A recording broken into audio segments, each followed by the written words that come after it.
And this is the New Zealand Snooker Final, played at Snooker World in Auckland. Snooker World is the home of Q Sports in Auckland. Today we have the final. In the final we have Mark Canovan. Mark Canovan's from Canterbury.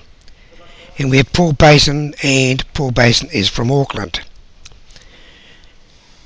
We now they're just going to line up to start the game. So we'll sit back now and just enjoy the spectacle of these magnificent players. Paul's left-handed, obviously.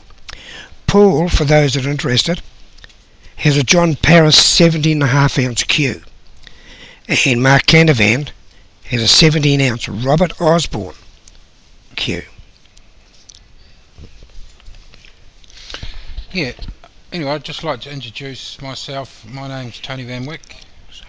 Also, Wayne Carey is the other commentator for today. We're live streaming you the New Zealand Snooker Championships 2014. So we'd like to welcome our audience. So anyway, Wayne, what do you think? Which way do you think this game's going to go? Well, I'm an Aucklander, and I know that Paul has never ever won the New Zealand Champs. And just for the interest on that comment too, Mark Canovan has been New Zealand champion before, but 2003 and 2004. Wow, so he's been in the final before, Wayne. But it's been 10 years ago. Sure, that's a long time ago. Yeah, since he won it, in fairness, since he won it. Sure. So there's, Mark's just played a good safety there. Paul Bason, first final. First final, and also just, I have no problem with any one of the two of them winning. Sure. Just have so much respect for both of them, but Paul's never won it before, so that would be a buzz. Yes. Paul was telling me earlier that he has a table at home that he hasn't played on for 3.5 years. He gets still a chance to practice with the pressures of work, etc. So this is a humongous performance to get to this incredible final. Absolutely, Wayne.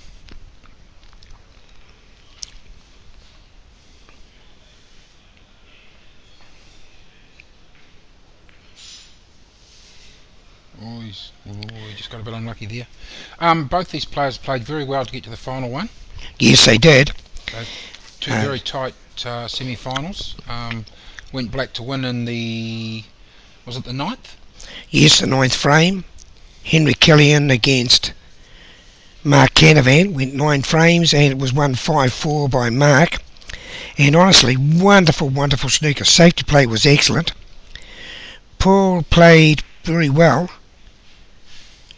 Very attacking, isn't he? Yeah, very attacking. And Chris McBreen. He beat Chris McBreen 5-2. Yeah. And we all know how good Chris McBreen is. I believe he's got the highest break at this stage of 101. Sure.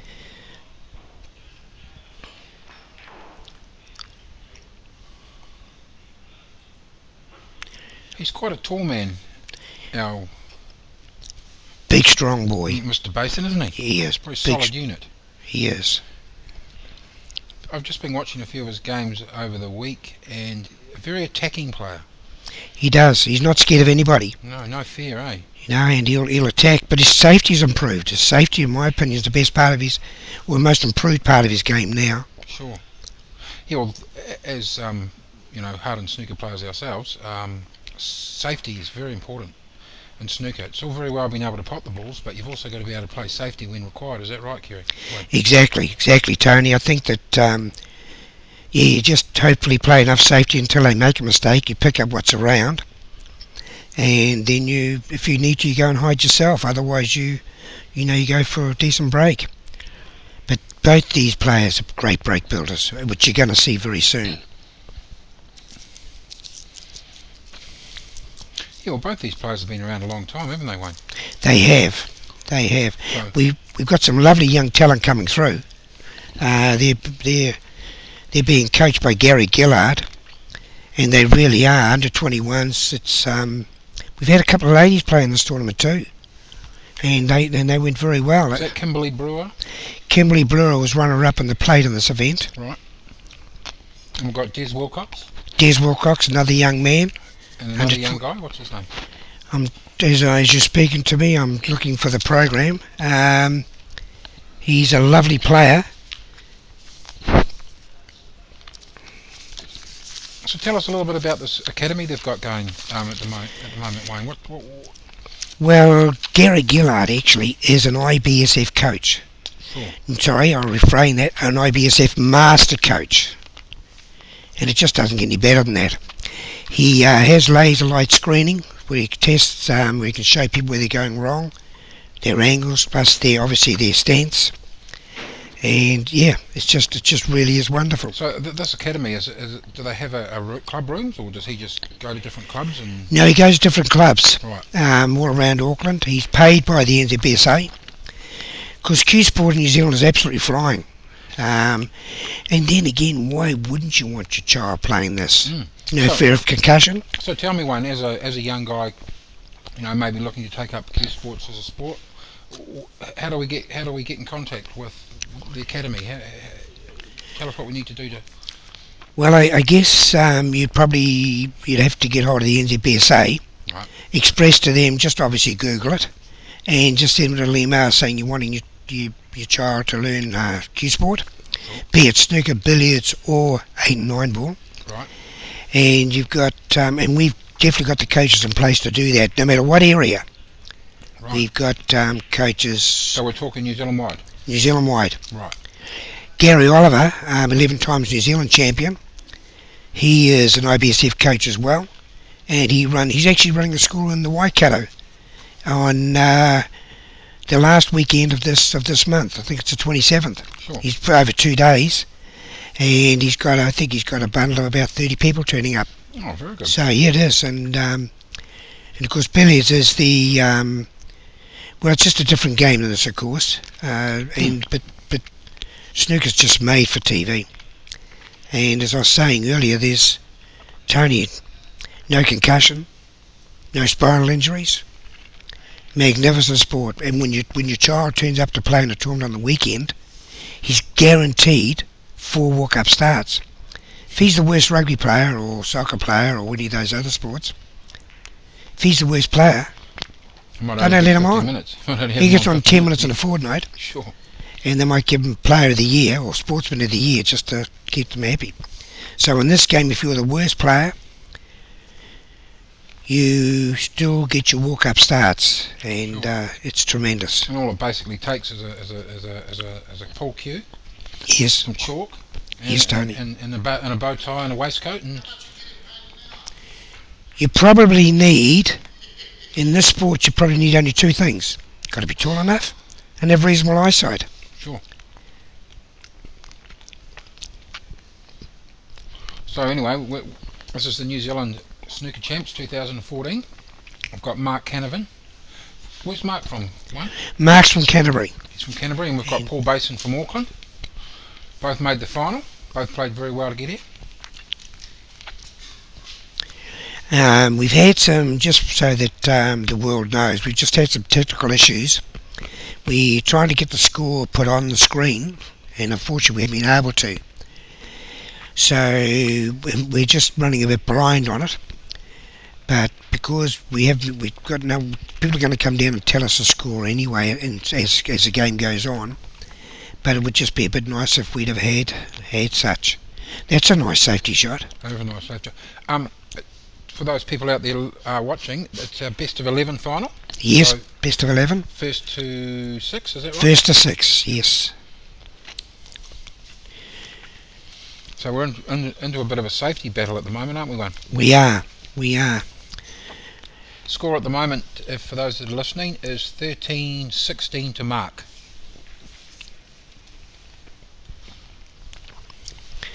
This might be an interesting comment too for the Australians. This is the venue where they're going to hold the Oceanias in March next year. The cloths at present on the tails are excellent, but they will be putting brand new cloths on for that tournament. They are 30 ounce, strawn 6811.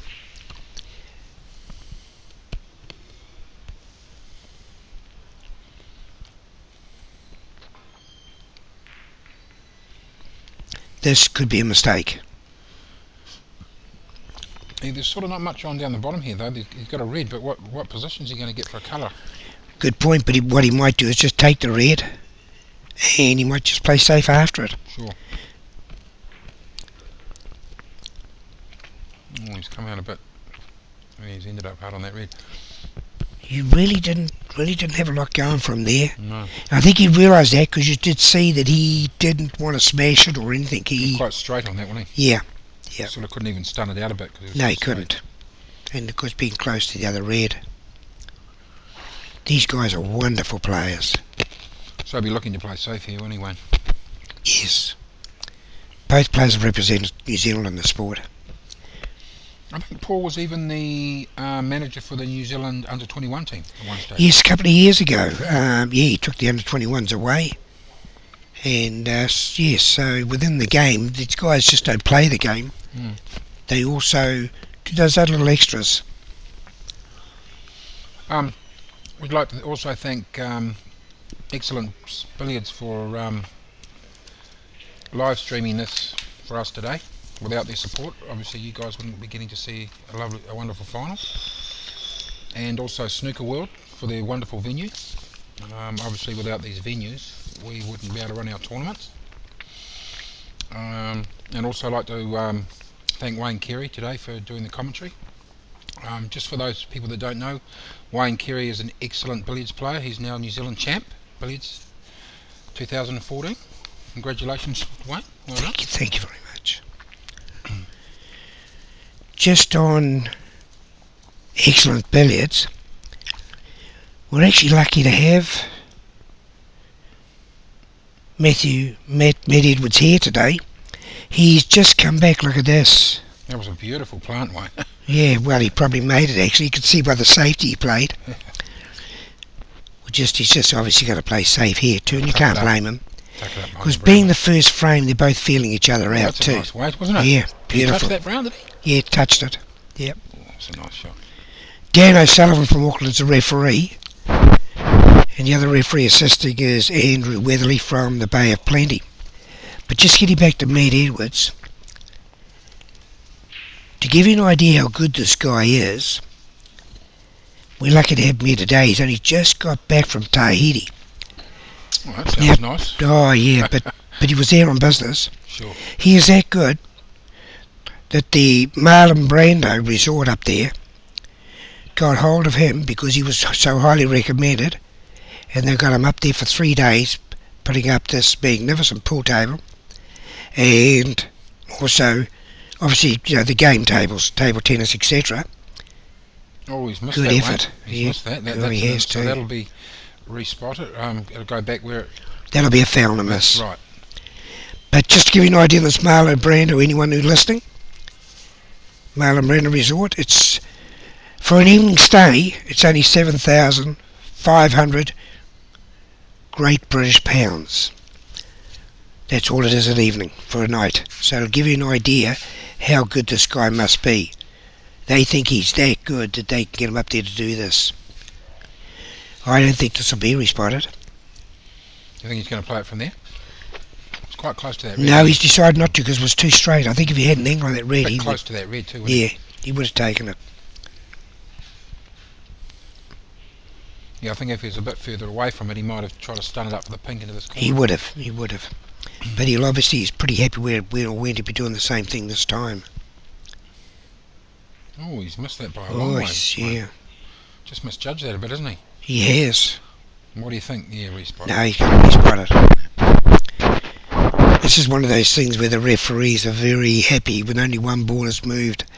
Sometimes on a foul and a miss they can move several balls. It becomes quite ugly to replace. Maybe for those players out there that don't understand the foul and miss rule, maybe I can get Wayne to explain it in a bit more detail. Well, it's really something that the pros play a lot. When you're snookered, you must hit the red, and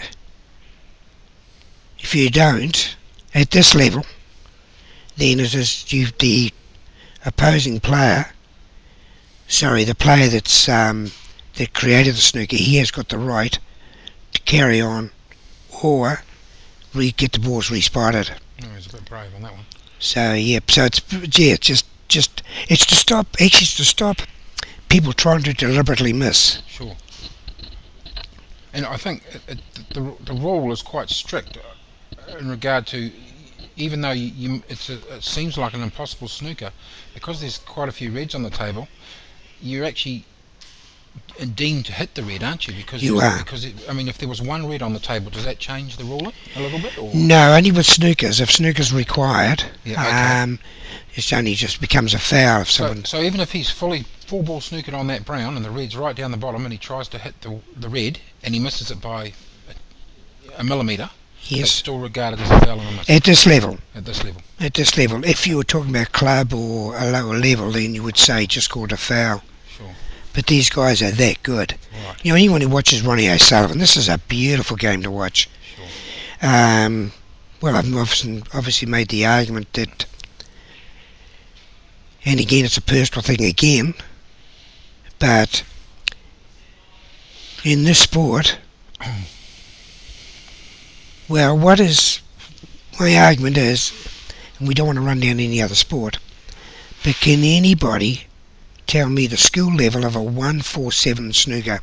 It's 36 perfect shots in order, red, black, 15 times. Oh, he's missed that green. Oh, he'd be disappointed with that. Yeah, he was into him there. And he's 36 virtually holes in one. If they were playing golf, Sure. that means 36 brand new Lexuses. Yeah, And without running down a sport again, with golf, a hole in one is virtually a fluke. Can be. It's a fluke. the ball's got to land somewhere, though, doesn't it? It does. Why can't it land in the hole? Exactly. And but you cannot fluke a 147. No. I've had several disputes with people on this, and they say a 9-dart finish, 501, is a lot of skill. And I've had others argue the 1,000 breaking billiards is as high. A 170 finish, you're talking? No, a 501 9-dart finish. Yeah, sure. 501 9-dart finish. 170 is the finish on the 9-dart. I think it's Yes. Sorry, I apologise. Yeah. 20 ball. Yep. So,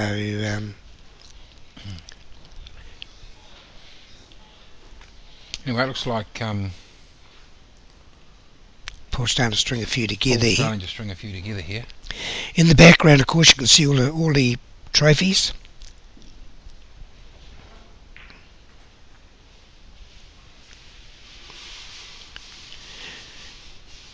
The New Zealand snooker trophies, Tony, is very similar to the New Zealand billiard trophy. Sure. Sensational trophies.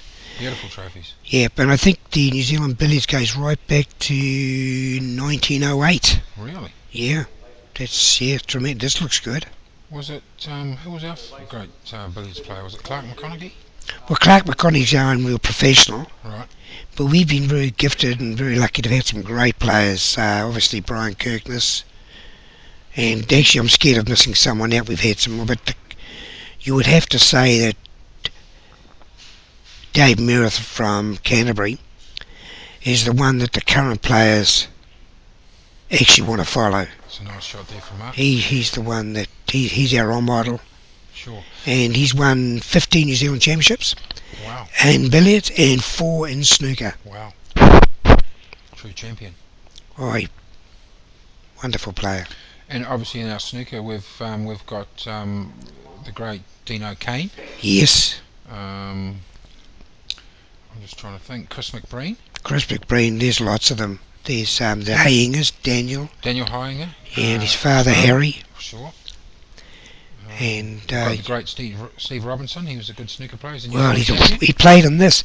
Just so people realise what a great field this is, there's been 7 past New Zealand champions in this field. Wow. Then that's wonderful. Just sit in admiration of these guys.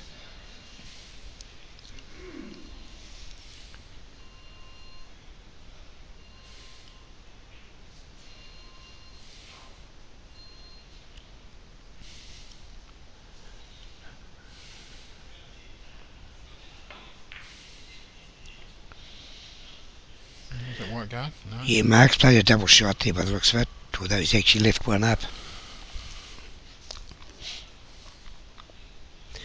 Just on Dino Kane, the comment I'd like to make is it's not until you actually played this guy in friendly games in snooker and that, And it's not until you actually play them that you realise how damn good they are. Sure. He's a wonderful player. And he's clearly been up. Did you know that he was 3 times World Masters champion? Yes, I did know that. Oh, that's a great effort from Dean. Oh, it is, Tony. See, it looks like he's in the groove a little bit here, Wayne. Yes, he's getting a better run of the balls and he's making good of them. You know, all it really takes is just one little mistake, doesn't it? It does. And it can cost you a frame. Well, this is the first frame too. This is the nervous frame. Sure. Ooh.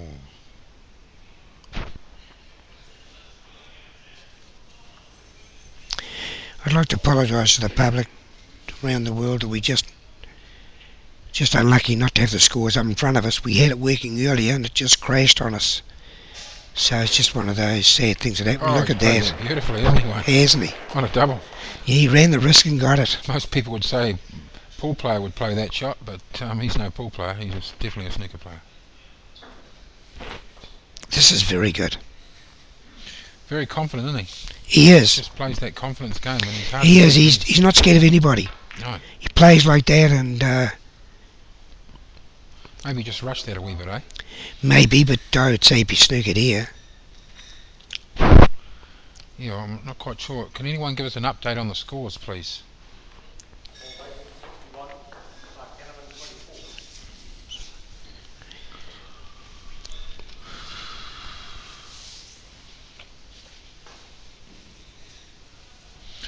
See, that's a foul and a miss. Yes. Unless there's snookers needed.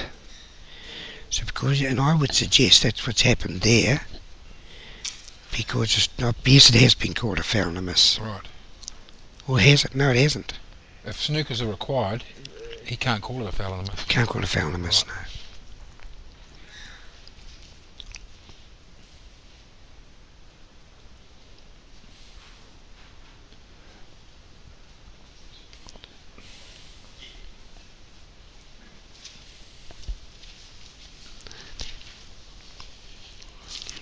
Okay, for those of you that are listening, the score at the moment is 61 Paul, 28 Mark. So with 27 left on the table, Mark requires snookers. Oh, that was a free ball. Free ball, yes.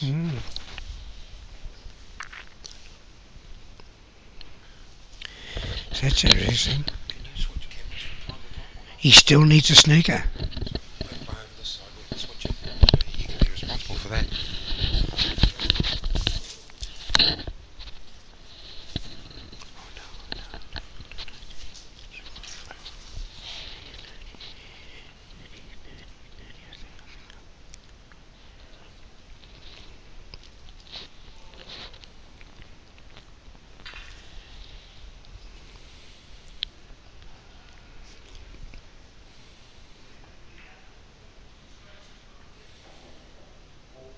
He's dropped his chalk.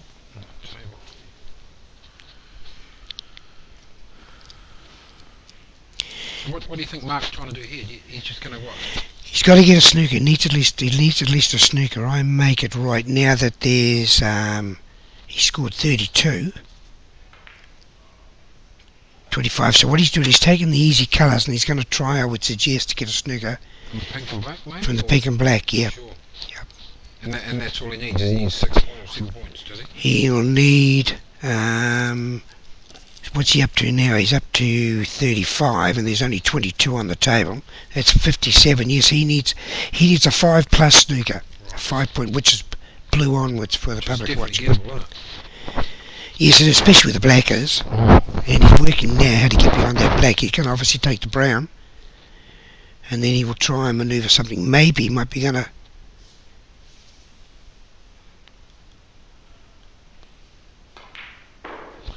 Yes. Action, doesn't he? Oh, he's a lovely player. Lovely. That's the other thing. If you take the cues away from these guys, they're just nice guys as well. Sure, Mark's a very nice guy. Yeah. Very genuine.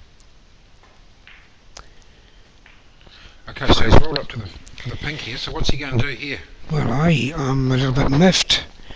Unless I've got... he's got to come off this back cushion with the white and get behind the black. Yeah, okay. Oh, he's played that quite well. He has played it quite well. Wow. Very unlucky. That just shows you the class of these players. I'd say he hasn't got it, but it just shows you. Another ball, eh? Another ball. Another ball, yeah.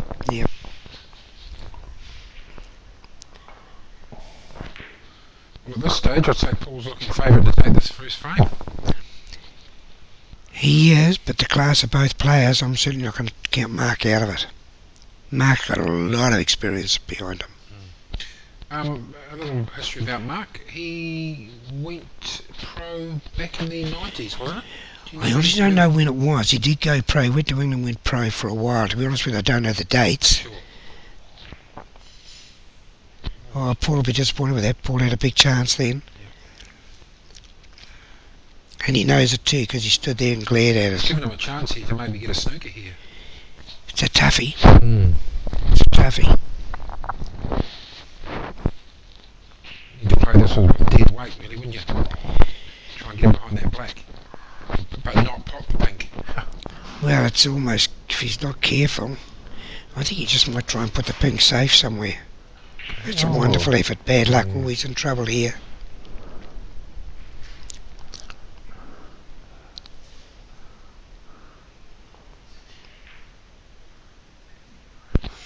Well, Paul will be disappointed with missing that, but he's still in the box seat. Score is 61 Paul. And I haven't kept the score. My mistake, I'd say it's about 40. No, it would be... I'm sorry, I can't tell you. Oh dear. Mark's just gone enough on the pink. So now he needs 2 sneakers. Probably 3.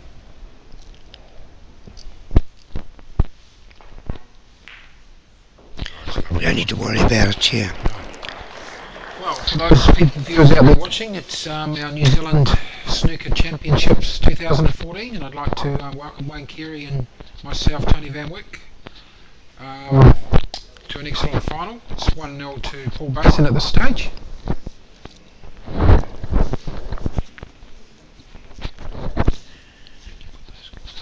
Tony, this is great, isn't it? This is lovely. Yeah.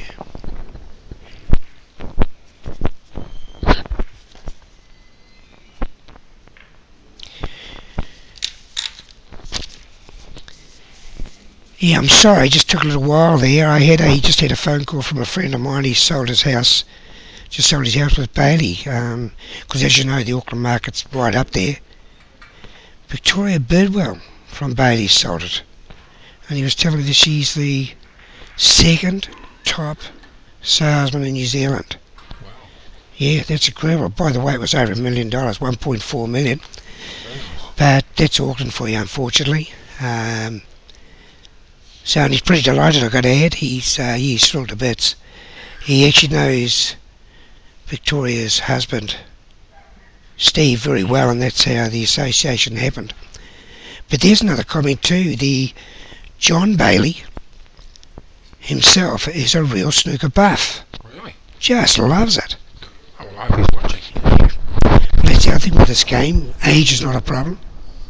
As long as you're tall enough, you can play this game. Well, we've got Mark to break. It's 1-0 to Paul. Best of 11 final. First to 6 frames.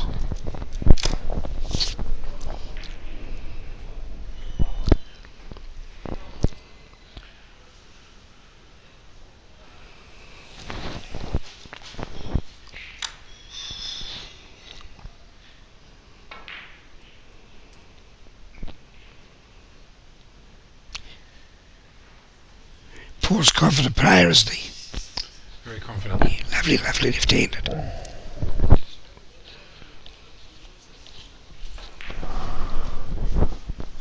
Oh, he's played a nice attempt.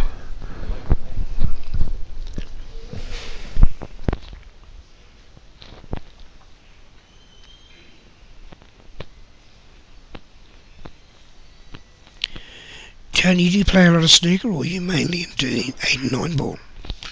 I played snooker there for a little bit, Wayne, and made a few finals. association and did rather enjoy it, but unfortunately with my job and everything, it's hard to find the time these days. But I've actually gone back to playing pool again. But I still enjoy snooker. I mean, I still play snooker nights at my club and things like that. But I just haven't at this stage got the time to be playing as much as I'd love to. Unfortunately, I didn't get the chance to play in the New Zealand Champs this year. But on the understanding the Oceania next year is at Snooker World here, I might have a crack at that one. Okay, love to see you. Yeah. Because that's another wonderful thing about Q Sports. We don't have any problems with you changing your code. We actually endorse it. We don't care if you play snooker, billiards, 8-ball, 9-ball. Well, I had a go at keeping those snooker players honest. Now I've got to go back and keep those pool players honest. I know what you mean. Actually, on that, Matt's wife, Marudi, she just won the Women's Snooker Championship. Now, she is a terrific curist. She doesn't even play snooker. No. This is her second snooker tournament ever, or second time she's played it. And she's now New Zealand champion, and she has the right to go to India. Oh, well done. To represent New Zealand. And she's a great ambassador to the sport. Oh, she is. Wonderful player. And of course, she's won so many 9-balls and 8-ball tournaments, 8-ball championships. I've actually had the pleasure of playing pairs with her in a tournament out at the New Zealand RSA, and we got runner-up, unfortunately, but... it must have been your fault, Tony. It was my fault. Yeah, good on you, Toad. Ooh. Yeah, no, it was a very good match. Tis, yeah. No, it's lovely.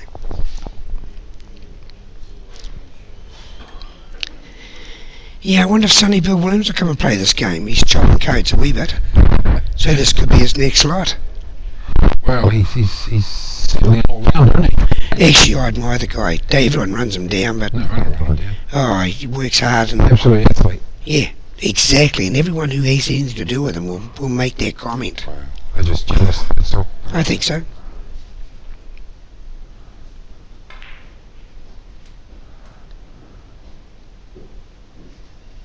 He's a lovely curist mark, isn't he?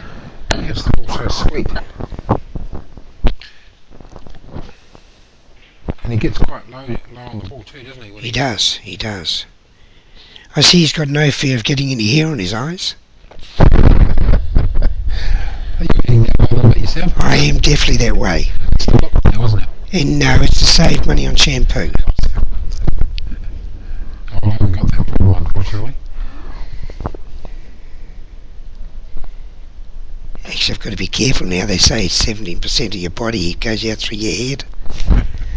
Because at present time it can be pretty cold out there. It's winter time in New Zealand. That's right. The more hair, the better, they say, isn't it? Oh, we sort of got a bit out of position here, what? Yeah, I still have to play with that red a bit if it's ugly. I tell you what, I back him to get it. He's probably trying to work out his next red. Well, he's got a couple of reds here as a handbrake. Yeah, he'd probably break them. No, wonderful. Nice. Tables running well, you think? Oh, tables are excellent. Yeah. Snooker World, they need a huge pat on the back. Matthew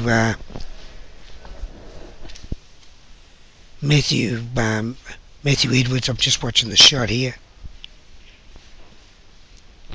Well, just sorry for those that are watching that we haven't got the scores up. We're just going to go and get an update on the score now. Yeah, Matthew has just gone up now to get it. But Malcolm Berry runs this Snooker World excellently. As I say, without this, we're going to be quite dire straits trying to find a place to play. That's another thing too. It's been said that 800,000 people have picked up a queue in New Zealand. That's 1 in 5, and I've got to tell you, I think those numbers are out. I think it's more than that. I think there's more. Well, I think more people play pool on a social level than professional level. Yes. So,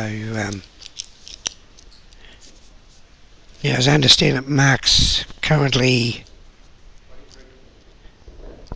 16, and Paul Bason is 8.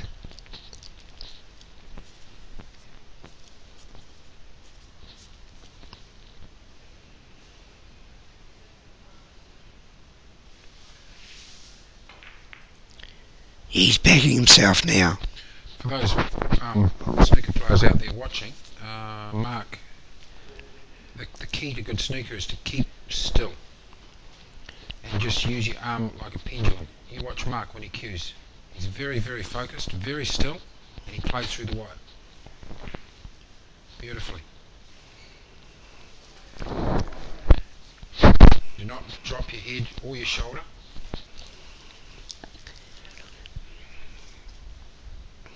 Cue through the wide.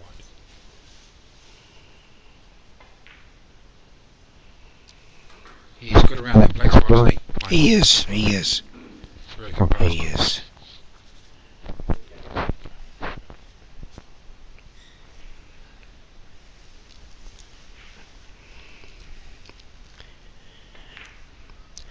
If Paul gets the same opening, he'll do exactly the same. There's no bitterness amongst these two players. Clearly they want to beat each other, that's why you're a sportsman. And they won't apologise for that either. No. But they, often on the table, they're friends. Looks like Mark's on a nice little break here. It's very nice, isn't it? Playing good touch, isn't he? It is, isn't it? You'd just like to thank Excellent Billiards for making it possible to live stream this to you people out there today. Without their support, obviously we wouldn't be able to live stream this to you.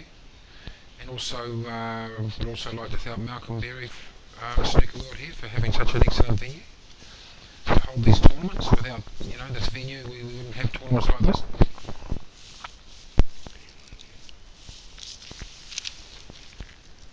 Looks like he's on a bit of a break here, Wayne. Yeah, he's just trying to make up his mind which one he needs to take. He's currently... He's on 46. 46 break. That's not bad, is it? It's very good.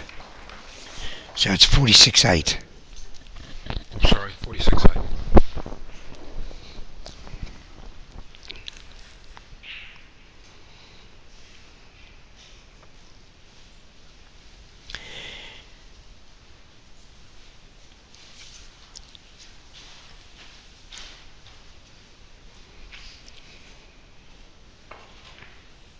Played that nice one. He's got Didn't he? Yeah, Well, of course, he's ended up. as you know, we've said he's very nothing wrong. Poor Bason, he'll go for his shots. He actually, in the last frame, he played against. Beautiful long potter. Yes, against Chris McBreen. He needed two snookers with two reds to go. He got the red and the two snookers to beat Chris McBreen. That's sensational play. That's a good. Oh, yeah. It is. But look at that. That was a beautiful pink.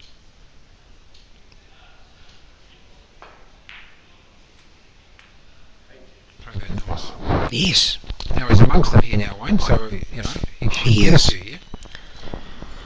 Got straight on this black though, so. He was a bit straight on that, wasn't he? Yeah. Oh, look at where's the pink going? Oh, he's lucky there, the pink.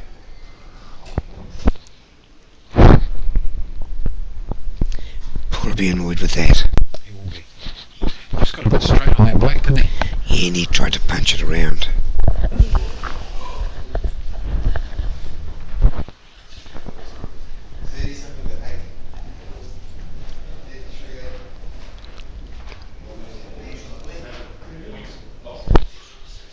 For those of you that have just tuned in, this is our New Zealand Snooker Championship Final 2014. We've got Paul Bason from Auckland and Mark Canovan.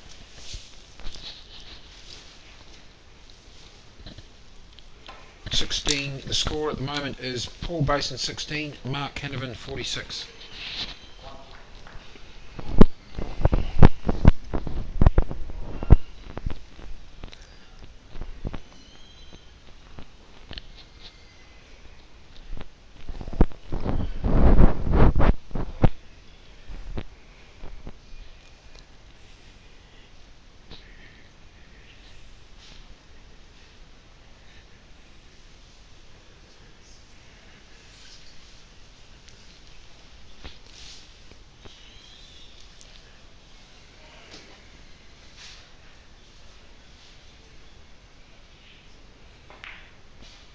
dead on. Wonderful, wonderful shot. When I first saw that, I thought he was going to play it behind it, but he backed himself and got it.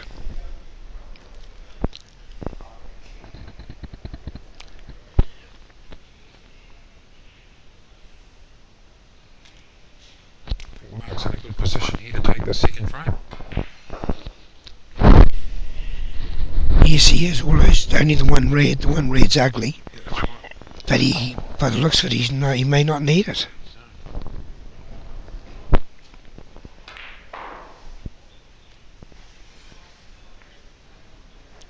Wonderful shot.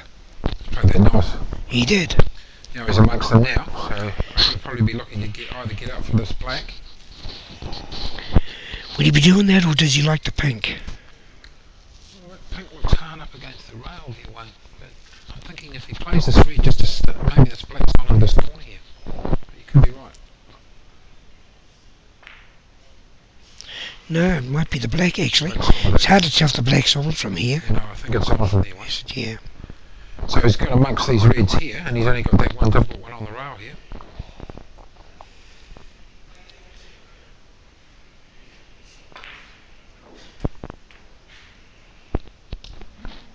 Clever shot.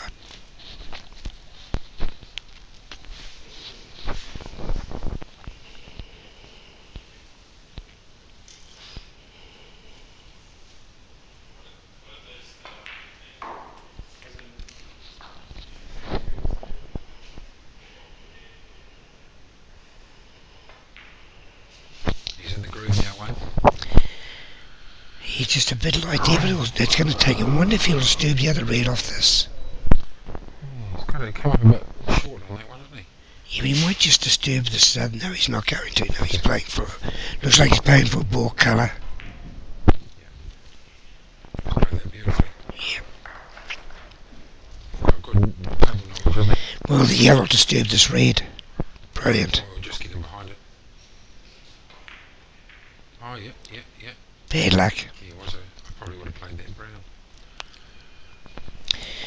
I'm not sure if he needs it, I've got to tell you, unfortunately. No, I think he's quite a well on. Yeah, I think so, yeah.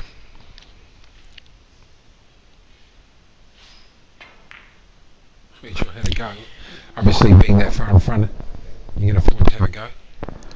I think he just played that. Yeah, we're correct. So it's now 1-1. Yeah. 1-1. Best of 11. First to 6. New Zealand Championship. Played at Snooker World in Royal Oak in Auckland. This is where the Oceania is going to be held next year for the Australian players watching. For those out there listening, we've got the great Wayne Carey as our commentator today, and myself, Tony Van Wyck, bringing you this live from Snooker World, Royal Oak, Auckland.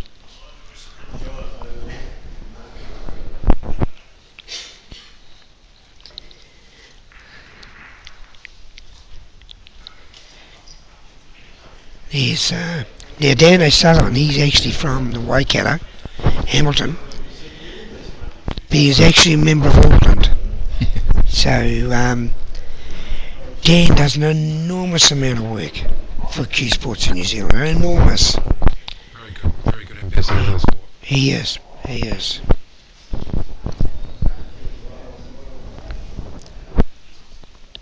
Well, for those of you that have just tuned in, this is our New Zealand Snooker Champs 2014. We've got Paul Bason playing Mark Canovan. The score at the moment is 1 each. We're just about ready to play the third frame. Tony, did you know that we had 3 Australian referees here? I did actually. I've had a pleasure to have met these boys before.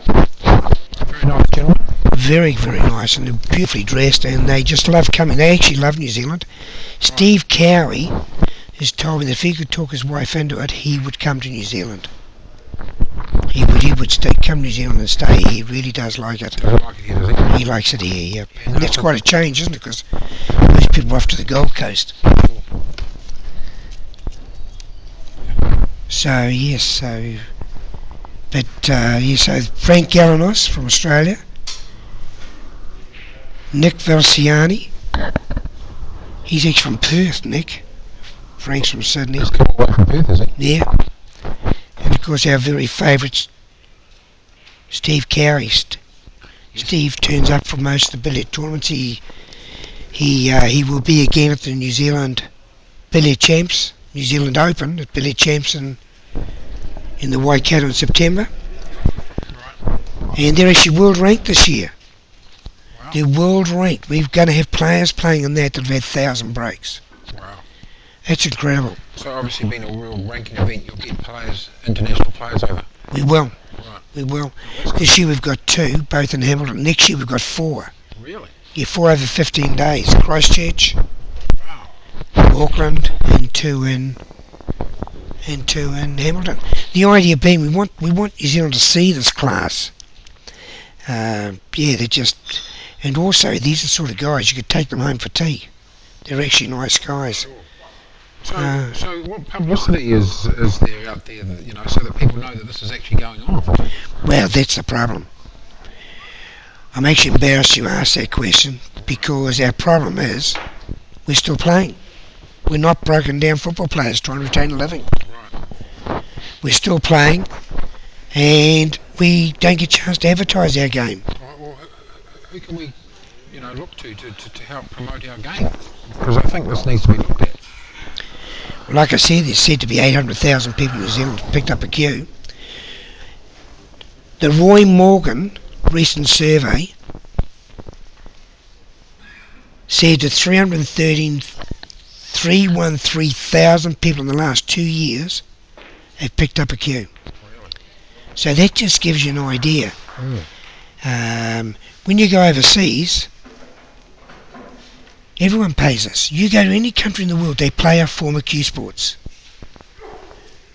Any country in the world. It's very popular worldwide, isn't it? Oh, it's a wonderful game. So anyway, those listeners out there that are listening, if you've got any ideas in regards to how we can promote our cue sports, certainly love to hear them.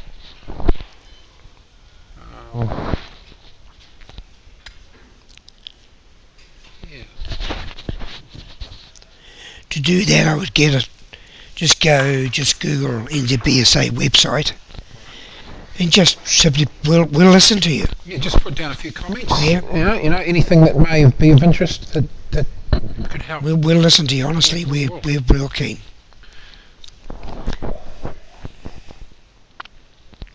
No age barrier in the sport. Not like some sports you finish at 35 or you play masters. Well, I think one of the things that attracted me to snooker, Wayne, was the fact that you could wear a bow tie, a waistcoat, and a nice pair of dress pants and a pair of dress shoes. Look smart. So smart. You do. Fantastic. Well, on that, when my grandsons leave home, they're wearing a waistcoat, bow tie, and they're guaranteed 4 walk-up starts. They're beautifully dressed. That's right.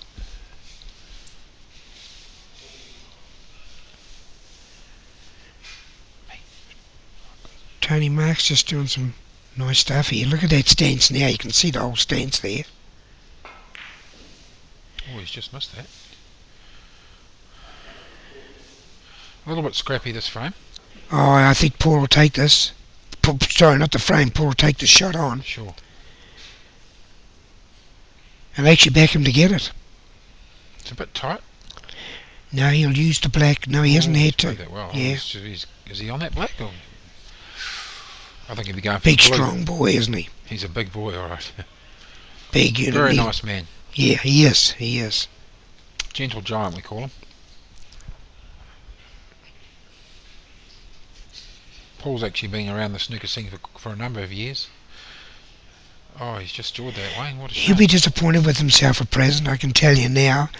I spoke to him after he got past Chris McBreen, and he made the comment that he just, he's just loving it, just loving it. Hasn't done the practice, and he can't believe how well he's playing. Yeah, well, I actually had the pleasure to watch a few of his games, actually, Wayne, and he has been playing very well. Yes. Very confident.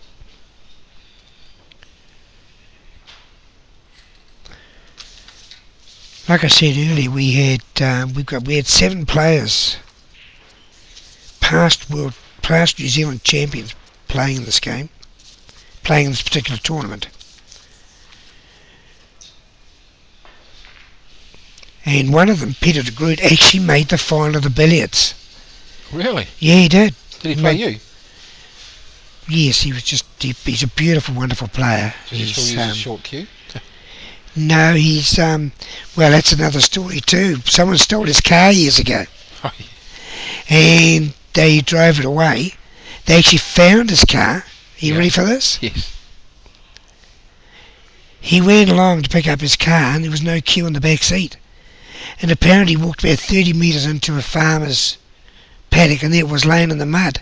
Really? But Peter de Groot, being Peter de Groot, got it out, cleaned it up, dried it up, and he still plays with it to this day. Wow. Yeah. That's how personal a cue can become. Absolutely.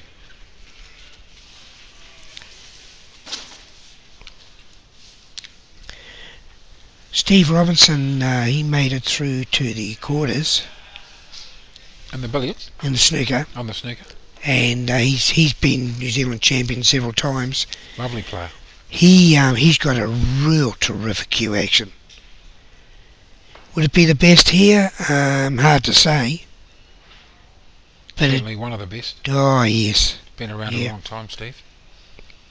And he was a little unlucky in that quarter-final, but I never saw that. Certainly played well. I do know that he's been New Zealand champion at least twice. Absolutely. I think it was in the 90s actually. Yeah. Actually in the 80s actually, 87 and 88 I think it was on memory. Back in the early 80s, snooker was very strong in this country. Actually he won it 3 times in a row. Really? I do remember that. That's an excellent effort. Oh, he was an excellent player. Excellent. Was that in the 80s, was it? That was in the late 80s on memory. Yeah. I was just thinking of another great man, a very good friend of mine, Sir Cal Tristram. Cal Tristram, like there's a name. But it's not. Well, he was back in the 70s, That's of someone course. that you know well, wouldn't you, Wayne? Cal Tristram? Yes. Yes. Ex-New Zealand snooker champion? Superb player. Superb.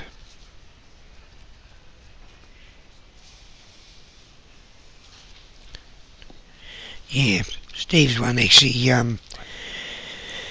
Yeah, I'm going on memory here, but I think Steve won them 3 years in a row. I think it was 87, 88, and 89. But I'm happy for someone to get hold of me and correct me.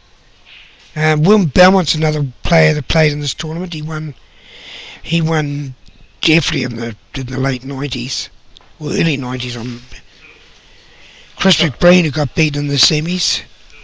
Right. Chris McBreen won the New Zealand champs? Yes, he has, twice. Twice, Yeah. No, I'm telling a lie. Just getting a call out here 4 times. Won it 4 times. What about Daniel Haihinger? How many times has he won it? Daniel, on memory, won it 4 times in a row. Wow. Daniel, and his brother and his father won it as well. 4 times in a row? Harry. No, not 4 times in a row. Right. I'm at a loss, unfortunately. Because I'm actually going only on memory here.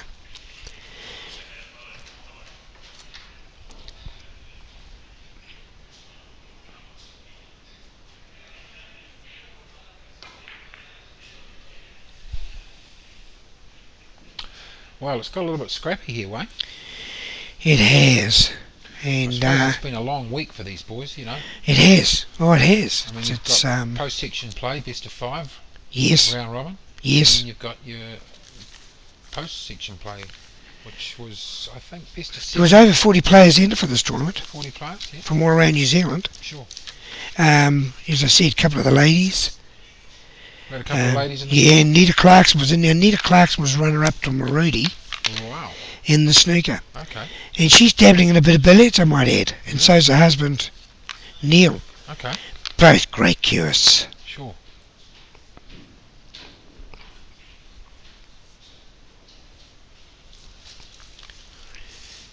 We've got a wonderful player, lady player, Ramona Belmont. She hasn't played for a couple of years, but she's been speaking to me and she's thinking seriously about coming over to billiards. She just loves it. She's loved it for years, but for some reason snooker's been a game. Would she play in the men's events, would she?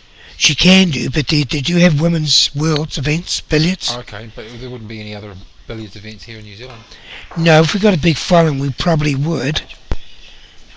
have obviously a women's tournament, but at this stage we can't. It's there's just not enough women playing it. Yeah. There'd probably, or I think the number of women playing in billiards in New Zealand would be under 100. But so yeah, so that would make it. Yeah, we'd want a few more, I think. You're a funny man, Wayne.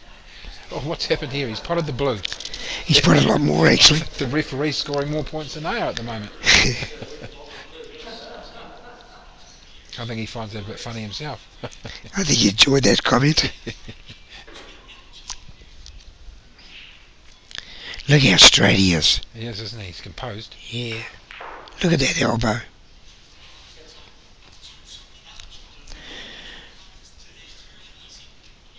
Spoke to Steve Robinson during the week. I said I'd been watching him. Actually said I was just so jealous of his action. Is he? Oh, I was jealous of his action. It was so good. Nothing moved.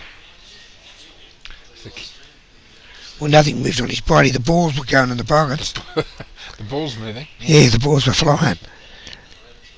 But, yeah.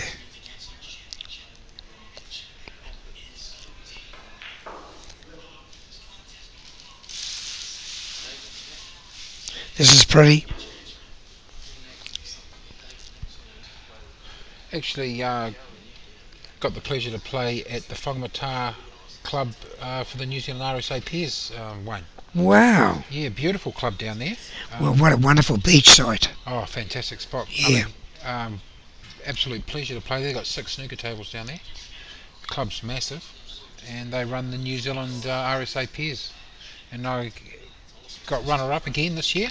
That's very good. Congratulations. Yeah, we won it in 2012. And runner-up the last. So who was your partner? A friend of mine called Glenn Crothers. No one would probably know him, but he's an RSA player. Good friend of mine. Fantastic. And what RSA was that? It was the Whangamata. RSA. No, Birkenhead RSA. Birkenhead, you represented Birkenhead RSA. We had 3 tables at Birkenhead, but unfortunately they've taken one of our tables away. Okay. We've only got 2, but that's okay. At least we've got somewhere to play. Well, I actually practice at 2 places. Obviously Snooker World here. Yeah. Because it is the home of snooker. But my club is actually the Bays Club in Browns Bay. Sure. Are they still going? Those 2? Oh, very strongly. Right. We've got 2 tables there. Tables are magnificent. Sure. I go down there and of course, you know, the usual thing, the amount of people that turn up and play, obviously, the 8-ball games, and they're playing for their lives when they're playing. Sure. It's pretty serious stuff, but at the same time they're enjoying it. I'll tell you where I was the other day, Wayne. I was at the Auckland Boating Club. And apparently the old North Shore Club, which I'm sure you would remember, Grant Hayward. Yes, I do. A friend of yours was a member of. Yes, I do. Got a snooker table in upstairs up there. Have they? Yes, very nice snooker table.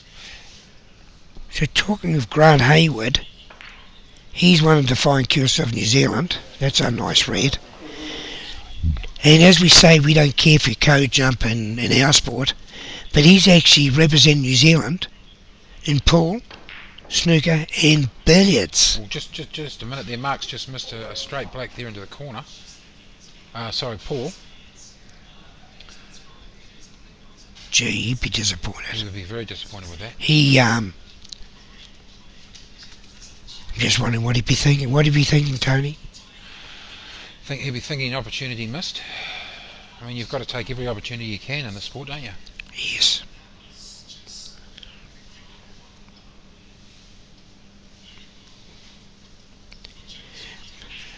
For those of you that are listening to this, we mentioned earlier about World Ranking Billiards being held in Hamilton. You're all invited to come down and watch. We've got people from all around the world coming. Peter Gilchrist from Singapore, the only man alive with 1,000 breaks. He's at a 1,346, and he's made an exactly 1,000 break this year. Got the 1,000 break in February in Ireland. Shit, I can't even count that far. That's a big break. It is a lot, yeah. He is a professional. What's Mark doing here? What do you think he's going to do here, Wayne? Is he going to pop this pink? Yeah, just a stop shot on the pink, I'd say. On the pink here. Yeah, well, no, he actually might run through for the blue red. We'll get an update on the scores for you very shortly. Oh, he's just missed that. What a shame. Well, this is giving Paul a real show. A real chance. Yeah, with that pink and black though up there, he's got to try and get one of those two back down here, doesn't he? If he can get back up there, he'll get... No, he hasn't panicked. Stretching a bit on that shot. Yeah, he is. But he backs himself to get this blue. He won't hide. He'll take this blue. He'll go for it. Well, he doesn't want to miss it because that red's over the pocket there. Give Mark another chance. Okay, we've just got an update on the scores for you.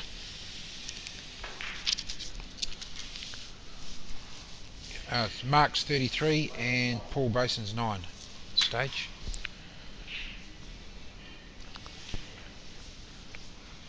Yeah, as I said, he missed that blue by a mile. He did.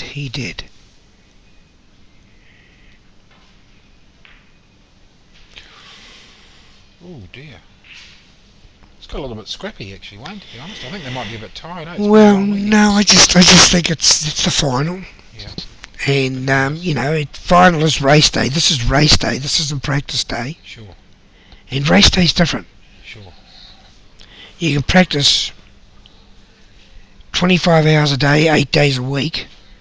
But when you actually go to play on race day, it's different. Totally different story, isn't it? He's looked to play safe here. Oh, he's played this quite well, hasn't he?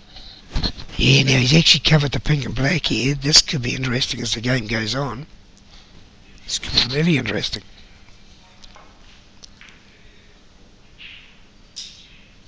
Look at that, he got the jaw. Got the jaw of the red. Colours are a little bit messy, aren't they? Yes, they are. But there's huge opportunities for snookers.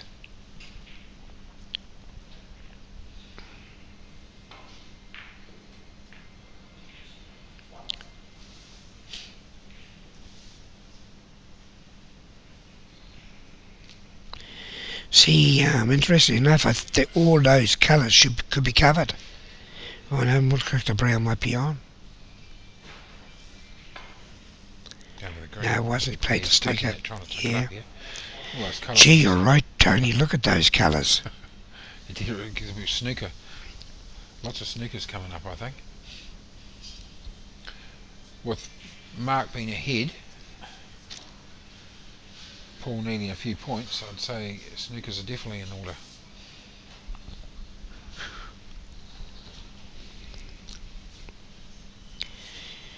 Well, if you can get down here and get amongst these reds, if you could pop one of them, you've got a pretty nice 18 points here to pick up. I think 3 blues. I think Paul's got his work cut out here. He's got to just rest on this red if he can, eh? No, he's that a bit hard. No. Gee, that's a foul and a miss. Yes. Yeah, I thought he might have maybe just come off that side rail and try and rest on that red on this bottom rail here. Yeah, he yeah, I think he's scared of the other 2 reds. Well, he's scared of the other 2 reds. He's going to leave them on.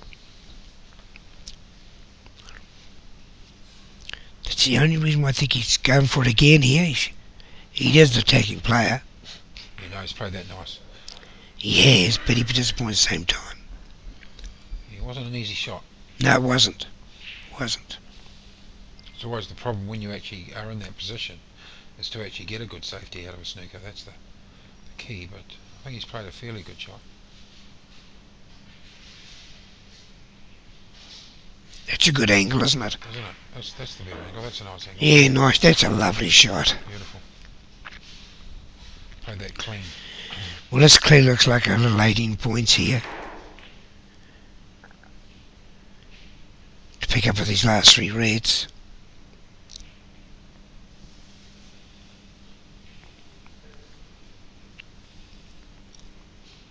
He had just picked the blue off here.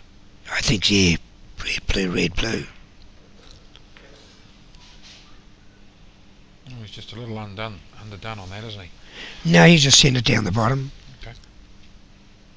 No, he's going to cut it. He's going to cut it, yeah. Oh. Well, he's opened up the colours there. But left himself a long red. He's done himself no favours. So be looking to play safety.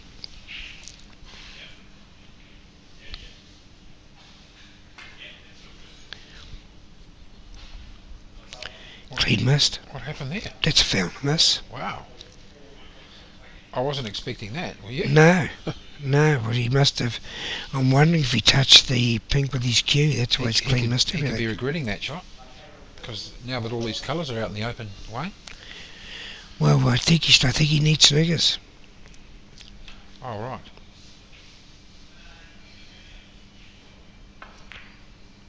You're right, that's well played. Yeah, well played. Now, for those of you that don't know the foul and miss rule, if you need snookers, there is no foul and miss rule. You basically pay the ball from where it lies. But if no snookers required and it's not an honest attempt or not deemed to hit the red, the white ball will go back. Oh, he's only just missed that one. Just got it.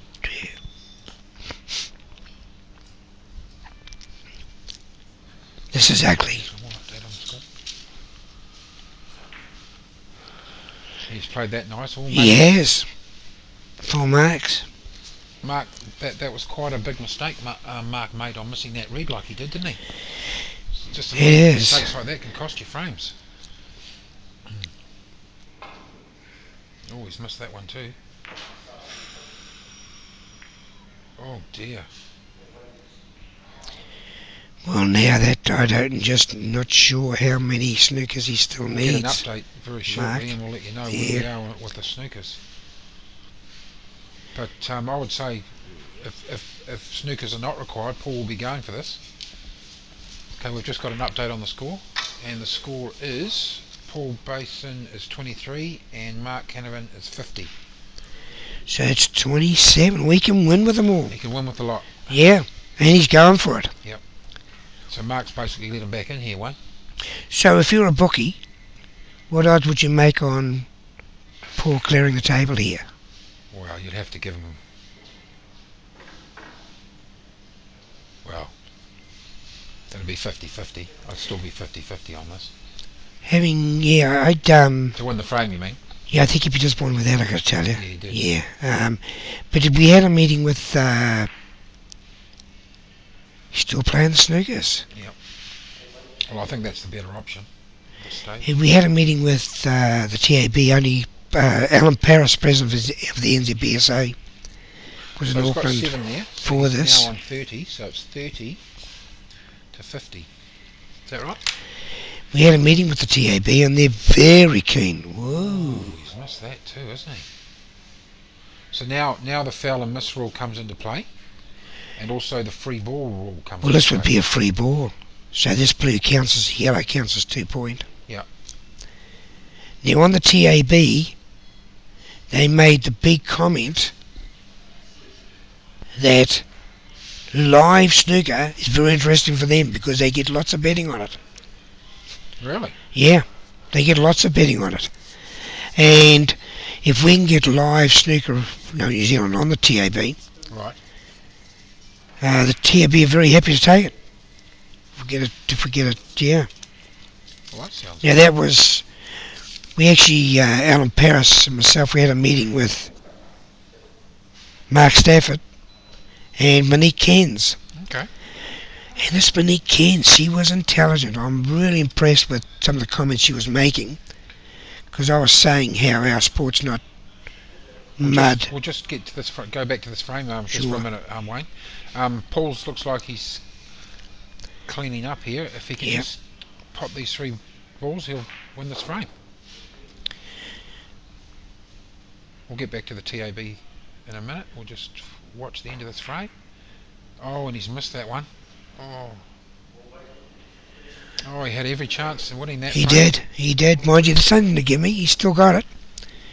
So it looks, I would imagine that Paul needs both and Mark only needs one. Mark has got to go for it. That's a great shot, whoever the cameraman is there. We'll get a good look at this going into the pocket if he plays this nice.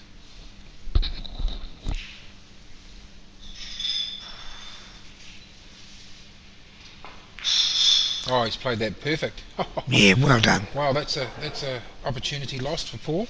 Paul had a good opportunity there of taking that frame. Mark's Well, going for this. He must need it. He must need it, yeah.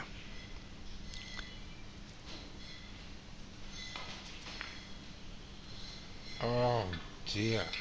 Well, look, wow. Wow, must have been black. Wow, yeah. So, yep. Wow, that's an opportunity missed for Mark. He'll be disappointed with that. Strange enough to say, I did call it. I said when Paul was going for it, yeah. When Paul was going for it, it's is that 2-all? No, 2-1. 2-1, thank you. 2-1 to Paul.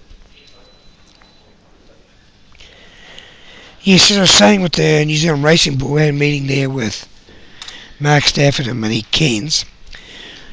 I was making the comparisons to the mud sports and to the crash and bang sports compared to the expertise in a sport like this.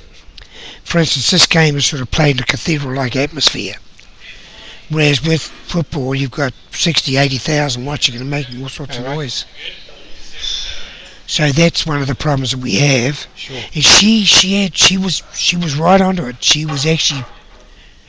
Monique actually was making some very smart comments that we were sort of the opposites of what the big money sports are.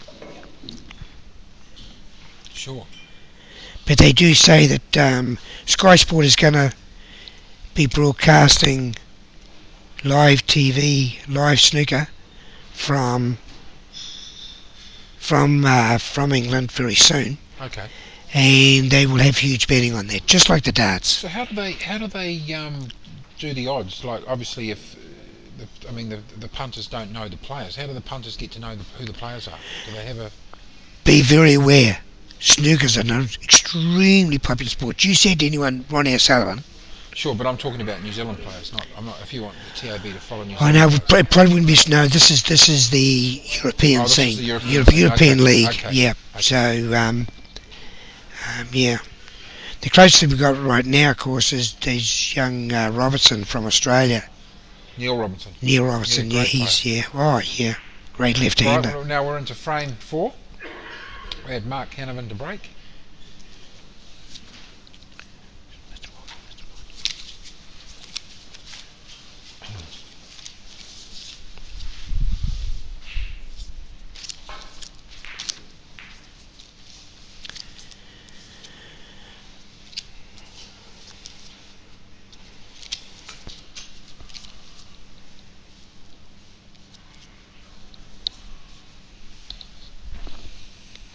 Mark's got a good opportunity here. I think Paul was a little bit boisterous in that shot, but it's okay.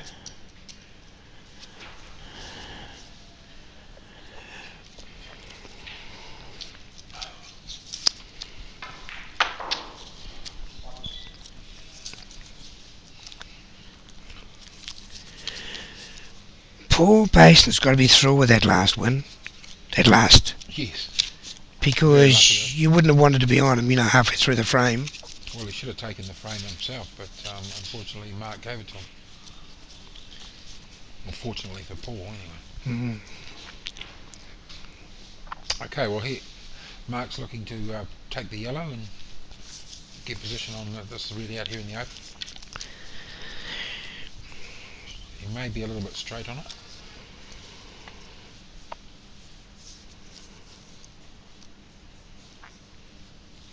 Decided to go for the green.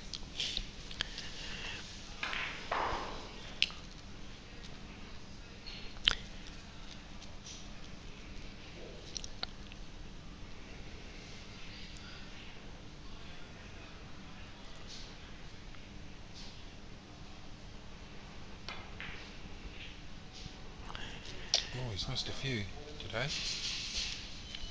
Final. So how many century breaks have we had in this tournament so far, Wayne?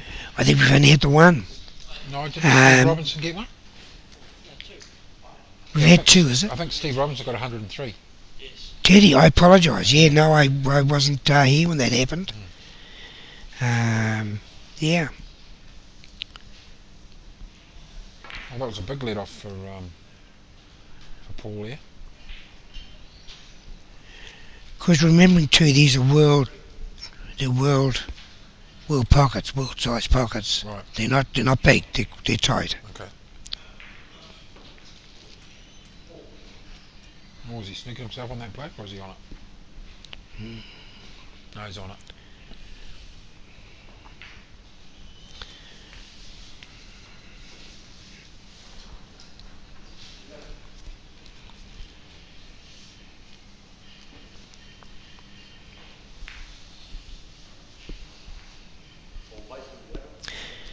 Yeah, pretty clever shot. It's just left to look like just that one long red. But you're going to have trouble getting under the screw back, too close to back cushion. I can just screw back off this and try and bring the white back on the bottom rail himself. Yeah, coming down on the ball like that made it misfire actually, Tony. Yeah. I think he's got away with it. Maybe this red just off the pack here into the corner. Or maybe just a good safety.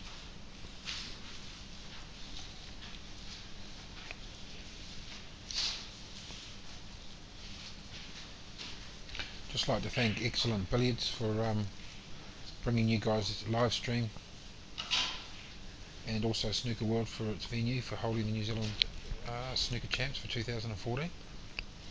Without their support, we wouldn't be able to send this to you live today.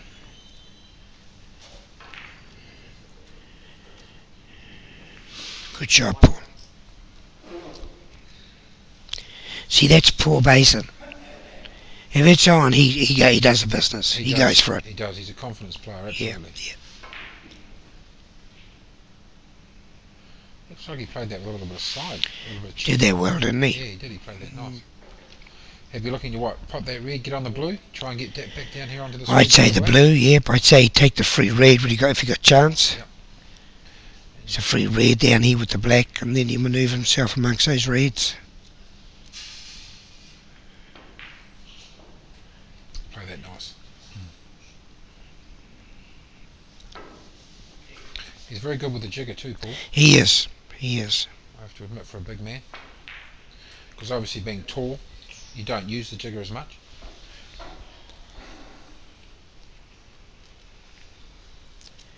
Do you use the jigger a lot in billiards? Yes, I do use it, but more often than not, we've got other chances of it. Look at this. Yeah. Oh, bad luck.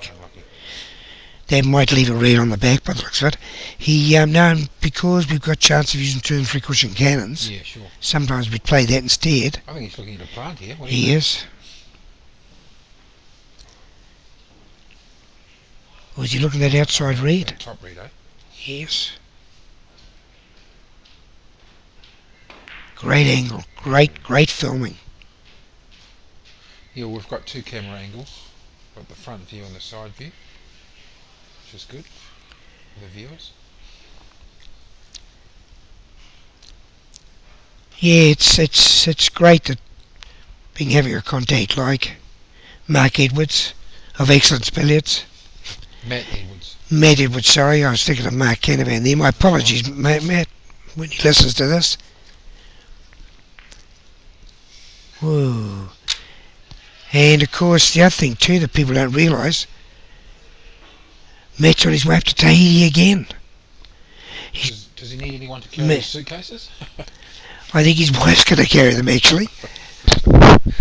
Email Rudy. Yeah, but yeah, there's a guy up there wants to put 8 or 9 pool tables in.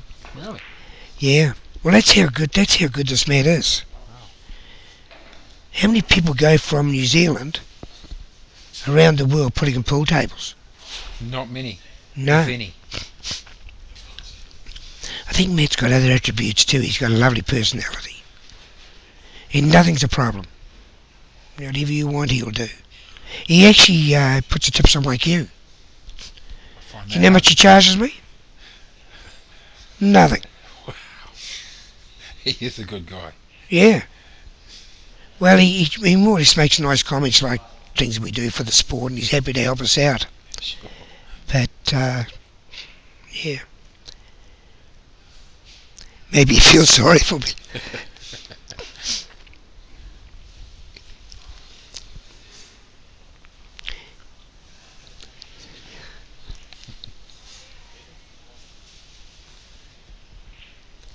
Look at that, he's seen what that's on. He's always looking 2 or 3 shots ahead of Oh, yes, he is.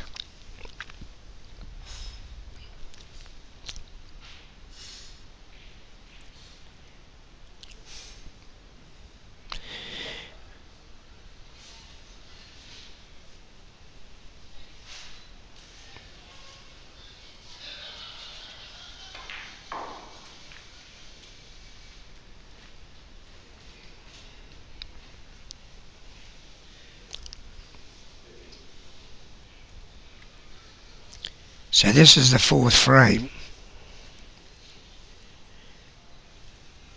So both players should be over their nervousness.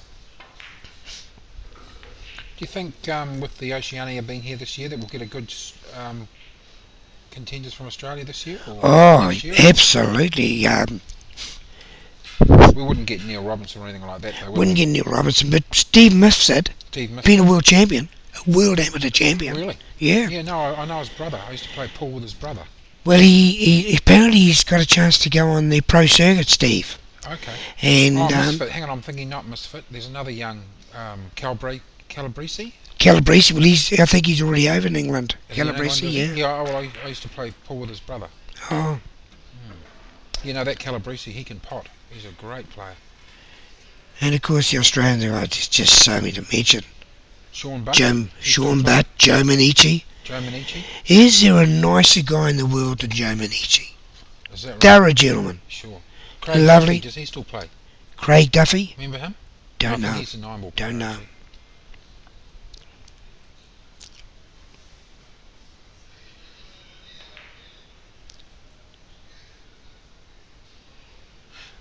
Wow. It's an incredible achievement for Neil Robinson to become world champion. I don't think anyone's ever done it, being a world champion. Well, snooker champion. Is anyone? Since when? Well, 6 years. Australia had a world snooker champion. Yes, they have. It wasn't. No, Robbie Falvari, wasn't he? Was he billiards? Yeah. No, he was billiards. He was billiards, but he could still play snooker. Eddie Charlton wasn't a world champion, though, was he? Get the feeling he was. He was a pot black champion, wasn't I he? again, I'm short on memory on that one. But the Australians they actually just seem to be a different level on us. Even in their billiard players just seem to be another stretch level above us too. Yeah, well, we had Neil Robinson here for our Oceania champs one year. We did. He beat Robbie Falvari 8-1. Wow. And Robbie Falvari is no ordinary player. He's a magnificent curator. Absolutely. Well, the billiards, I would say, would have... Billiards and snooker. Yeah, well, the billiards would have helped with snooker, of course. Yep. Do any of these two, either Paul or Mark, ever play billiards? Or? Not to my knowledge, no. I think the only one I can think of that's been New Zealand snooker champion that plays billiards would be Peter de Groot. Peter de Groot, look at this. Peter de Groot and Dave Meredith. Dave Meredith won both. Brian Hayward? Brian Hayward, he's won a New Zealand Open. Okay. Billiards. Okay, what about snooker? But he's never won a New Zealand snooker champs. I think he's been runner-up, on memory, to Glenn Kwok. Oh, okay. But again, what a wonderful Kiwis Grant is. And again, nice guy. Sure. I haven't seen Grant for a while. Is he still playing? Apparently he's going to play in New Zealand Open Billiards again this year, with all of the people coming from around the world to play in it. He just made the comment too, by the way, that of all the Q was clever. Yeah, that was of all the Q sports he's played, that he finds billiards the most challenging. I've noticed that. Yeah, because I used to play quite a bit of 9-ball against him back in the early 90s, or maybe late 90s. But he sort of dropped off the scene a bit. Well, just different things. He runs a business. Yeah. He likes his golf. How's his health? Health's very good. Oh, I wonder if he likes his golf because there's 18 pockets. There's only 6 on a snooker table. Sure. He's got more options. and he gets 3 shots to put in the pocket. Sure. In snooker, you've only got 1. Right. It's a bit like playing cricket, eh? You get 1 crack at it and then you're out. Well, mind you get a few more cracks in snooker, don't you? Well, what's he done here, Wayne? He's got hard up against this red. Is it touching? Well, which red he's taken? After he puts a black, he might have taken one of those 2 into the middle by the look of it. Yeah, but he's Chinese snooker on this, so it makes it a little bit difficult having to play down on the cue like this. No, he's played that well. I get the feeling he wasn't happy with it. Yeah, he didn't quite get the follow through that he wanted. It's very hard when you're playing down on the cue like that, isn't it? Especially for short people like me. Do you take a stall around with you? I just about. I probably need you, Tony, to walk around with me so I can just stand on your wallet. Yes. Well, it wouldn't be my wallet, mate. It would be Matt's wallet. Look at this. That's a lovely shot. There's a plant. Oh, look at that. Crikey Dick, he's got to show me. Playing billiards, one. He's got to show me that billiard shot.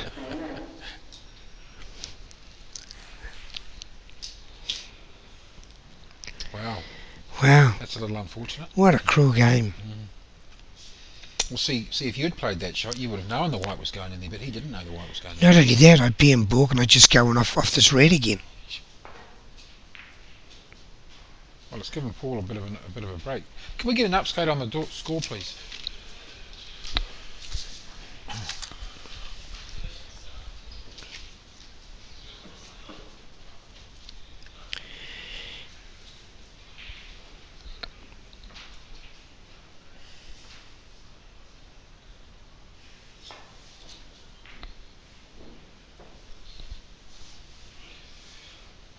Wonderful shot. That's a lovely shot, wasn't it? Ah, wonderful. See, Paul, no problem. Just plays it and gets it. Yeah, good reply, Paul.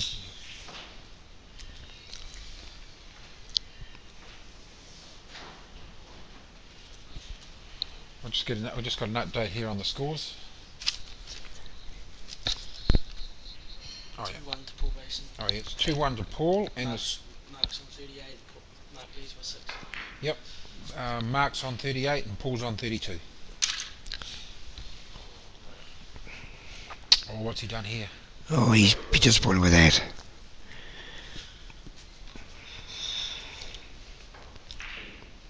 Oh dear. You wouldn't expect Paul to miss that. No, too easy. Well, it's too easy. It's just simply black. He gets down a bit fast sometimes, eh? He doesn't compose himself. I think if He could does. slow down. I mean, it's easy from here, isn't it, Wayne? But Oh, it is. Yeah, well, champion sitting here.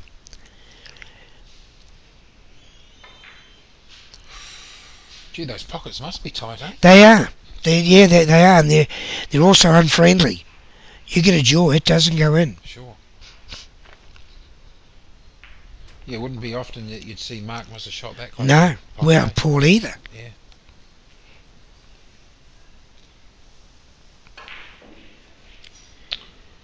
Oh dear. Well, I think the wheels are just falling off slightly a little bit here, Wayne. Oh, it's easy from here. It is. It's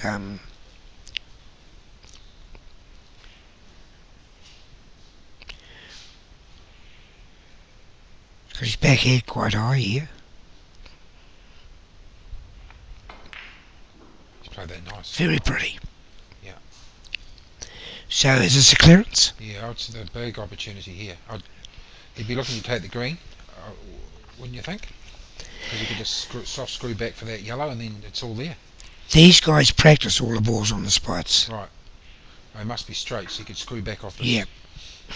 So the black's the only ball on the spot. So you would have, if you're a bookmaker here, you'd say this is Mark's. Sure. So where would Mark practice a snooker? At his local club or? Well, in Christchurch, I honestly don't know. Yeah. Probably got a table at home. But he'd be 1 to 10 on here, and you'd have to say that Paul would be 10 to 1 on for this frame. Oh, for sure. I actually don't know, but again, just a nice guy. Yeah. You know, you'd be, wow. Jeepers, what? You wouldn't have expected that. What happened there? just, Miscued it. yeah, I can't tell you. All of a sudden the bookmakers just won't be feeling comfortable. No, they'd certainly be concerned. Well, it's a big opportunity for Paul anyway. I mean, he must have been thinking you're looking down the barrel of that last. How does he get on the green though? Would he have Soft a go? screw Well, it, he's going to maybe. screw it. Soft Yeah. screw it, maybe? Or, yeah, looks like he's going to play safe. Or He's going going to cut it. He's going to cut Yeah, it. he's in the middle. Oh, that's Look at nice. that. Wonderful. Bad luck. Opportunity for snooker.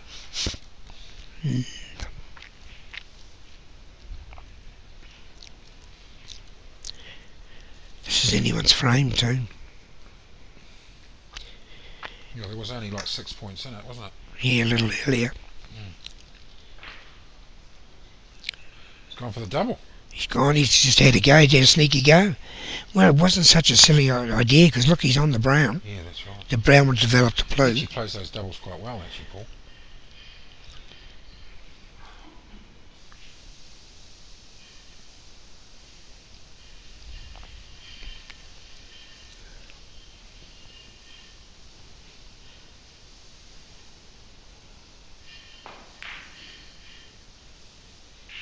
So when they have the Oceania snooker here next year, will they have the billiards as well? Yes, they'll have both billiards and snooker. Okay. Currently, Australia's got a player called Matt Bolton, and Matt is exceptional. Right. He's an unbelievable talent. He's Young fella or? yeah, young fella, 35 Okay. maybe. And he in the Australian champs, he just got a break of 734, Wow. and that beat Bob Marshall's record of 704.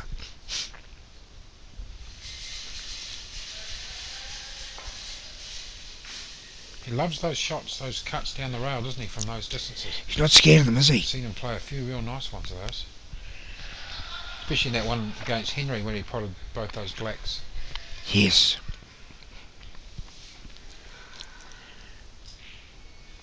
What will he do here? Do you think he'll go for it or play safe?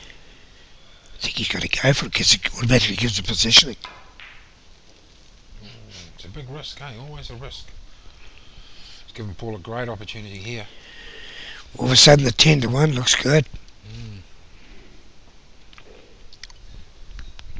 Well, because they miscue. Gee, Paul will be disappointed with that. He No, loves he these won't. long ones. He loves these. Eats these for breakfast. Oh, he's happy with these. That'll give him position. That's a nice camera view. Yeah, that's nice. Yep, I think Paul's taken that frame. Looks like he needs a black. Being 2 black to wins. Yes. There you go. Well done, Paul. Wow. Suddenly 3-1. 3-1 to Paul. And the bookmakers have just gone broke.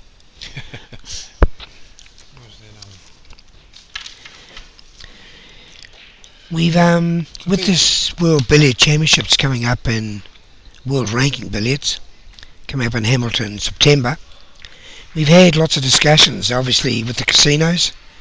Nicky Clark, the Auckland Casino, and Malcolm Hazelton as well. Both gave us good hearings, and this year they're committed with other sports, but they've told us to come back in December, and it looks like they may want to help us out or get behind Q Sport. We've told them we don't want $3 or $4 million. We're happy to take less than that. So, but it'll be up to them. But there has been comments of holding the tournament at one of the casinos. That would be fantastic. If we could hold, what, snooker or pool? I think pool, because it's quicker. Yes, yes it is. Yes. It takes a little bit long, you know, people get a bit bored with it. Well, snooker's made for TV. Yeah. Look at this. Does it get any better than this? Well, yeah. I suppose, I mean, the thing is with pool, though, I think most people know the rules, don't they? Yes, good point. A little bit difficult. Foul miss rule and all that. Yeah, it is. People It is, really yeah, don't yeah. understand it. But, spectacular game. I mean, I love my snooker. There's no doubt there. But anyway, just like to thank Excellence Billiards for its support and live streaming this to you guys today, and also Snooker World for running the New Zealand 2014 Snooker Champs, and also Wayne Carey for commentating today, and myself, Tony Van Wyck. Without their support, we certainly wouldn't be live streaming this to you today. And the scores being Paul Bason 3, Mark Cameron 1.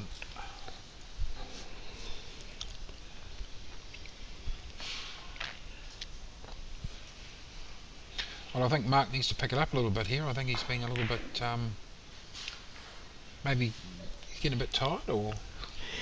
I honestly don't think so. Certainly not playing like he was, though. Right? No, he's not, but this is the final. Sure. Race day's different. Sure. Finals are different. Sure. Maybe doesn't quite handle the pressure, or? Oh no, definitely handle the pressure. Oh no, they would definitely handle the pressure. Just the way the balls are. Yep. I certainly don't count them out. Oh, certainly not. No, absolutely not. Certainly played well against Henry. He was behind Henry, wasn't he? Yes. Was it 3-1 or something like that? Yep. Or 3-2, I think. Yeah. He actually had another good match I watched. Was he played George Alvin, which is another very good snooker player.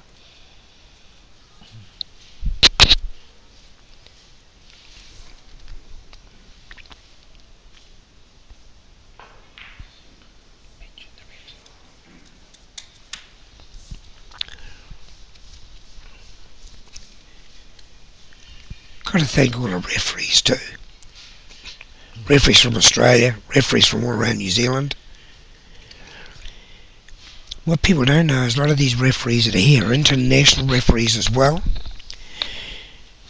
Cliff Hazelton, he actually referees. He actually teaches referees around the world. Oh, really? Yeah. Haven't we got an international referee here ourselves that travels all around the world? We got lots of them. Tall gentleman. What's his name? We've got lots of them that have, they've refereed. We're talking here snooker, aren't we? Snooker and billiards, etc. Yeah. Actually, again, there's the fear of missing them. Wayne Ramsey's one. Right. Obviously, Cliff Hazelton, Dan O'Sullivan, Andrew Weatherly, both the guys doing this. Wow.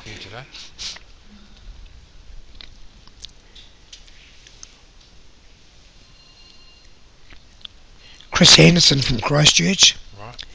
Chris Henderson got voted Referee of the Year actually this year. Okay. In New Zealand. Wow.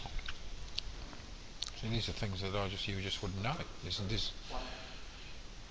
Do they do an annual report? I don't know. They never seem to hear anything. No, well again, they just get on with it. Yeah. Which, there's a lot of sports in New Zealand and administrators that do that. Sure. Just be nice if there could be just a little bit more interest, taken, and maybe a little bit more out there to let people know what's going on. Well, look at our president. He's their BSA, Alan Paris. Hops on a plane, goes to all the meetings. A lot of it's his own cost. He's actually works for the schools, and he's a master in setting up Australia and New Zealand maths exams. And strange enough to say, in the last month Australia have given him an award. Wow. New Zealand have given him nothing. No. Crazy. But he doesn't ask for anything. No. That's what I'm saying. He'd be an ideal candidate to put forward for a Queen's Award. There's probably a lot of people in our sport that would be an ideal candidate. We had Ray Habgood, who was a treasurer of the World Body. The IBSF, he was a treasurer for them for multi-years in New Zealand. And his fees to do New Zealand was $500 a year. Wow. And he gave the money back. Wow. Just enjoyed it. Donated, yeah. Well, we haven't seen really any big breaks or anything like that. I know it might be a nervous final, but it'd be nice to see some... Yes, I guess. Yeah, well, the pockets are not friendly. No. I actually find that I played on this table a few times myself. I actually find this table one of the better tables to play on. I actually played the final on this in the Nationals just a week ago. Right. And I was lucky enough to get 131 in the final. Wow. If I'd break 131, That's yeah. well done. But again, that's a different game. Look at this, yeah. Away, Yep. But lucky. Do you find that the faster the table, the easier it is to play shots, or the... Without a doubt. Yeah. You're not having to force the shot. Right. As soon as You can start stroke it. to play that forcing shot, you're sort of throwing your arm into the cue, aren't you? And that's when the body movement comes in. I think the problem is when you've got to force the balls, you don't trust the shot anymore. Sure. And now you tender hooks, and now you just, you don't trust the table, you don't trust the balls. And when they play the World Champs, they use a super fine cloth, don't they? yes, they do, but this is 6811. It's a straw 6811. Same cloth as what 30 ounce, yeah. Really? Yes. But they're heated tables. Oh, I see. Heated tables. Yeah, One of our son on them play on heated tables. Right. So that obviously you heat them up and it makes the cloth a bit faster because there's no moisture. No, there's actually the tables are fully heated to 50 degrees. Right. And there's elements running under the table. Wow. Running in this under the slate. So that takes the moisture out of the air or out of the table, out of the cloth. It does. And it creates a faster cloth. You can get a much better reaction. You decide to screw back, you can do massive screws. One of the things I noticed though quite a lot was they used to get a lot of kicks. What was the reasoning behind that? Like you'd see a lot of kicks. They still get them. I haven't seen any kicks on these with these today. Like, No, good point. But in those World Champs, you'd see 3 or 4 kicks in a game. It's crazy.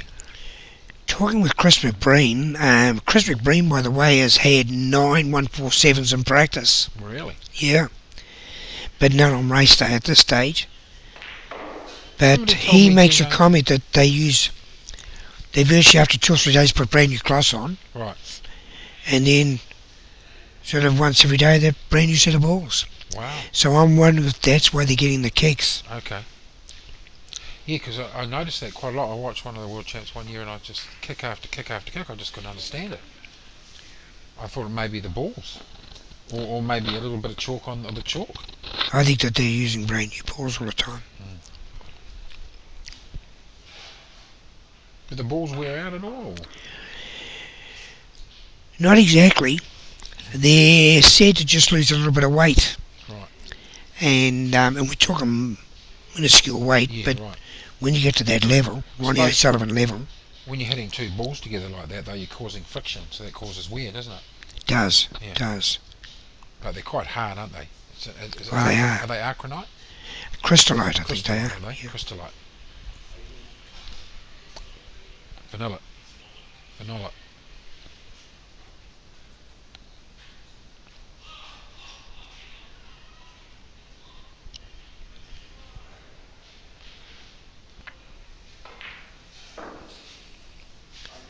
He's got a tidy number here. Should get a few here. Is that blue on past that brown? Yes. Yeah, he needs this one, doesn't he? Because he's 3-1 down. So he'll be feeling it a wee bit. So he doesn't have another red after this one. I'm looking at those reds, and this is a plant. He's having it with this back red. The one at the now it doesn't look like the black red goes, but the one to the right where he's looking at now.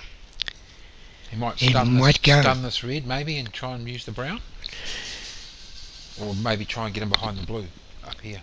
I wouldn't be surprised if he does a stun on and he's trying to get an action off the blue to He's got a bit of split angle the on pink. that red, isn't he? But yep.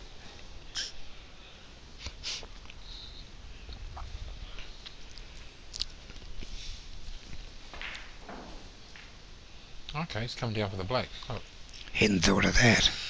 Oh, he's played that all right, hasn't Mind you, that's why they're there and I'm here. he? Yeah, that's right. Is he on it? No, we don't, unfortunately.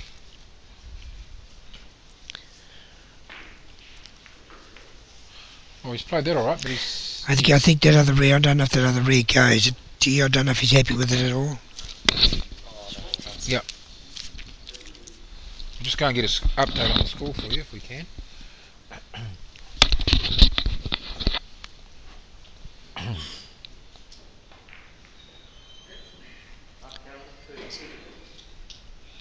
played a safety there. Oh, he got a little break there, Wayne. I'm not sure what it was, but Yes. he certainly needs this frame. 4-1 down, it's sort of be under the pump a bit, wouldn't he? 3-1. 3-1 down. But if he was to lose this frame, Look at that. Paul's played a beautiful cut in there. That's poor Bason. That's what he does. Got nicely on the screen to maybe come down. Split Would he disturb these reds? He might. He's Scared of nobody, Paul. no.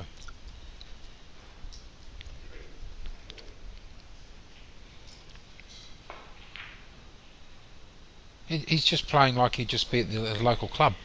Really? Well, yeah, because he's not feeling the pressure. No. Don't forget, he probably Mark's feeling it more than Paul. Because he hasn't been to a...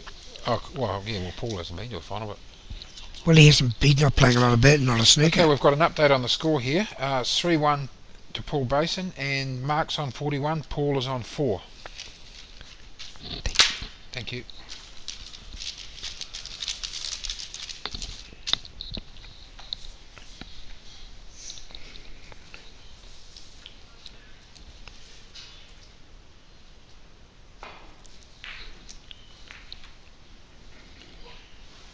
Bason. Oh, right.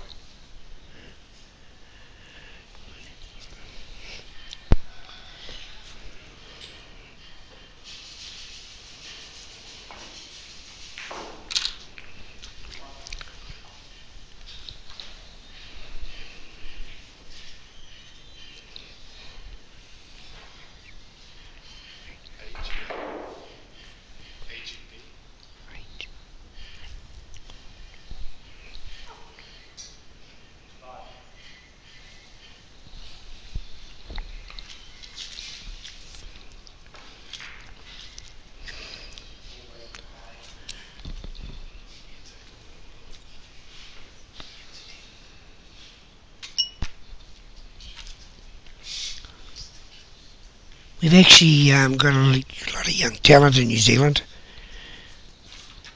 Young Ryan King's just been supplying us with the scores. Ryan King is 16 years old. That's a great shot. Just supplying with the scores. And here's another point too, Tony. Yes, what? He actually represented New Zealand at 16 years of age. Really? Ryan King. Really? Yeah. That's how great the sport is. Wow. Yeah.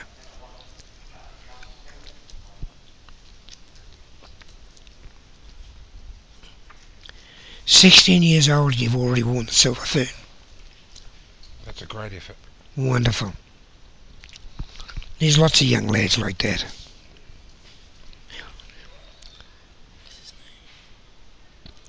Des Wilcox. Sam Bond. He's not. I think he's just gone over 21.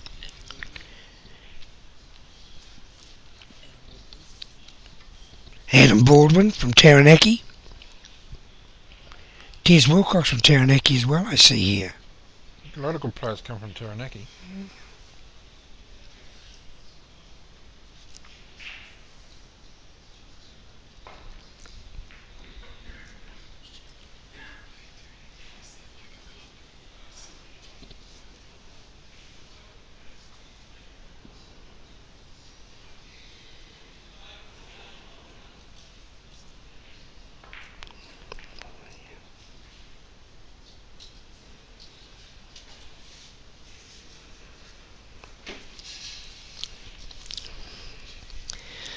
There's actually 3 of the young players.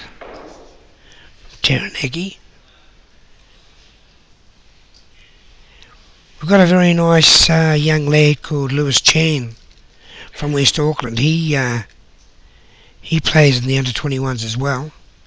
These lads are still going to school. Incredible. And they've won the silver fern.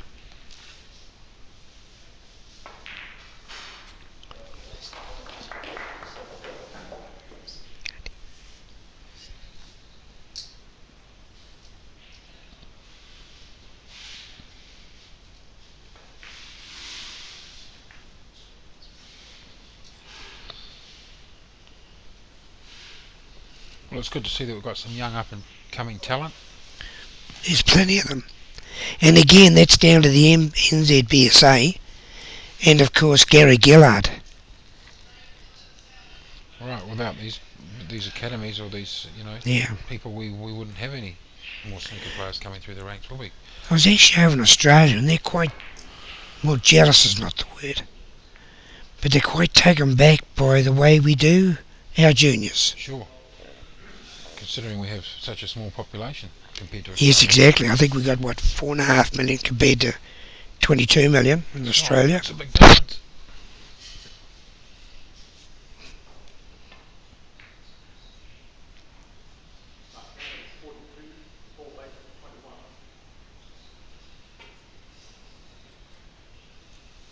Do they actually have any such thing as a snooker scholarship? Snooker Oh, scholarship. have they got one? Okay, oh, well done. We've actually got Ryan King with us here now. We've just called him over. Yeah. And we've just asked him a few questions, haven't we? Yes, we have, yes. So, He just informed me that he's won a scholarship, snooker scholarship. wow. It's fantastic.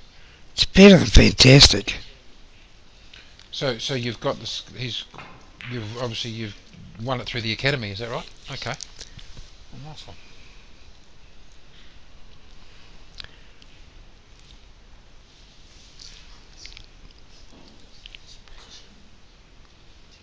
It's got a little bit scrappy here again, Wayne. It seems to, but I think it's going to turn around in a minute. Always played There a nice you go. Yeah. It's a nice shot. Just a confidence. Just get down, play the shot. Don't think about it. Don't complicate it. Well, I think he's obviously a clever player than we're giving him credit for. Sure. Beat around a long time. Hard to believe that he hasn't picked up a cue or hasn't played for 3.5 years. No, he hasn't played on his own table. His own table is still covered for okay. 3.5 years. Wow. But he virtually, we talked about practice, but I never really got a proper answer. He just sort of said when. In other words, he's hardly doing any. Right.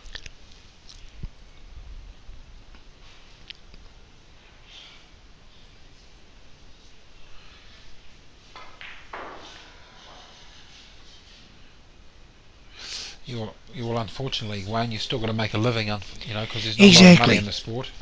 Well, the family always comes first. Absolutely. But I mean, what a hobby. Well, exactly. Well, that's all mine ever was. But where's it got you? It's got you all around the world, isn't it? It has. I've been to 10 World Championships. Fantastic. And, you wear the silver fern. Right. Well, here's another comment. Is the silver fern the best emblem in the world? Yes, it is. Well, it is when I'm wearing it, yeah. It is. It's black, silver on black. Absolutely. Oh, he's missed that easy red as well. Wow, Wayne. I Yeah. think it's just coming towards that end of the day. It's been a long day for these players. Maybe a little bit Been of a long week. A long week, exactly. But excuses don't pay bills. No. Only results pay bills.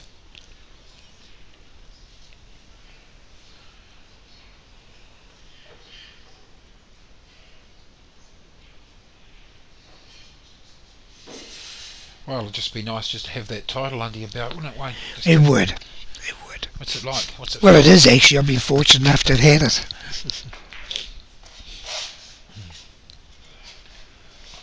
Yeah, well, I suppose when you get to wear that silver fern for the first time, it's quite a proud moment, isn't it? Oh, I went to Malta the first time ever. Yeah. And I just so much wanted to win a game at the Worlds. Right. And I won my first one.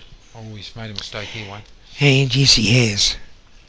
You won your And first? I won my first game and with the fern, and honestly, I just was out of a tree. And they actually qualified in 9th place that year, and they only qualified 8th. Well, how long ago are we talking? That was 1997. 1997.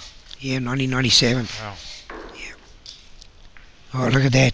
Lovely He's played shot. that nice. He's played that nice. That's very pretty.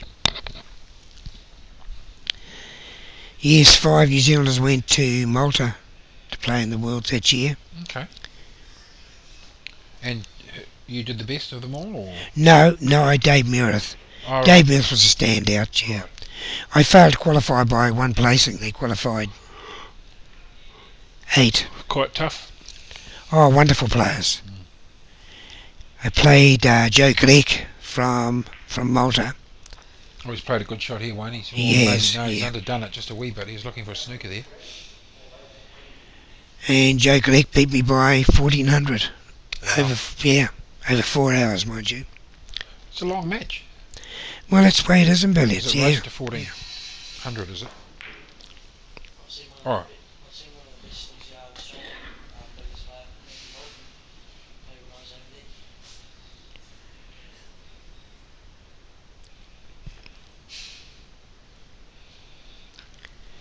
Can we get an update? Probably Matthew Bolton from Australia is probably the best billiard player since Robbie Folvari Right. to come out of Australia. And to get to the level that he's at, does he just put in the hours per day, or is he getting coaching? How's it all working? He was coached by Bob Marshall, who was another sensational billiard player in Australia. Australia is said to have produced the best billiard player ever, and of course that was Walter Lindrum. Walter Lindrum. You know, Walter Lindrum, 4,000 breaks. Yeah. I don't mean 4 times 1,000, I mean a 4,000 break.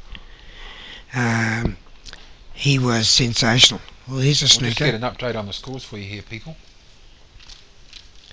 Thanks, Ryan. Yep, we've got Mark at 58 and we've got Paul at 22. So Paul requires snookers, and it looks like Mark may take out. And he the just frame. got one. Paul just got a snooker. Hit the black. Oh, yes, oh, really?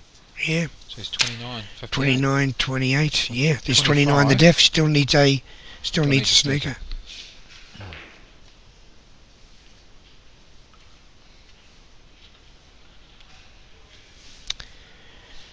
Actually, I was just thinking of another great player that used to play snooker. It was a gentleman by the name of Bruce Anderson. Do you ever remember him, Wayne? Yes, I do. Yes. Wonderful talent. Yes, unfortunate.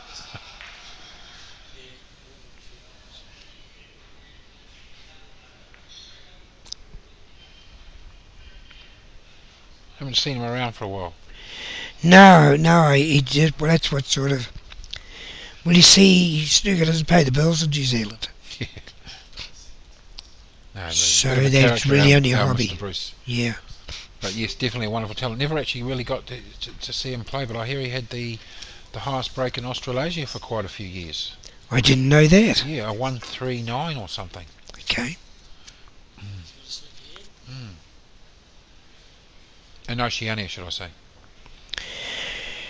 I don't know about that because I'm pretty sure that Robbie Folvari would have got pretty close to it.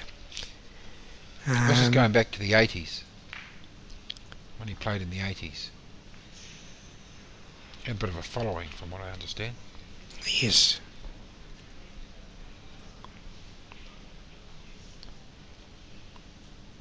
Paul Bason, that's the one thing I've noticed. He's a lefty. He is. Very good lefty. Very good lefty. Yep. Scared of nobody. No, he sort of plays with no fear. Did he get this other snooker, or is he looking to get another snooker? No, he hasn't got it at this stage. He's looking to get another one. Okay, he'll be looking to get it off this one then. Oh, he just hit that a bit thick. I get the feeling he could need 2 snookers here, actually. What's he got? He's 29. There's 29 on the def and there's only 22 on the table.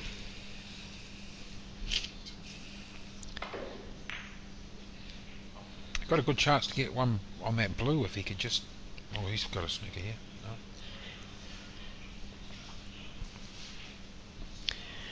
He's got a couple of straight lines here, hasn't he, to play to?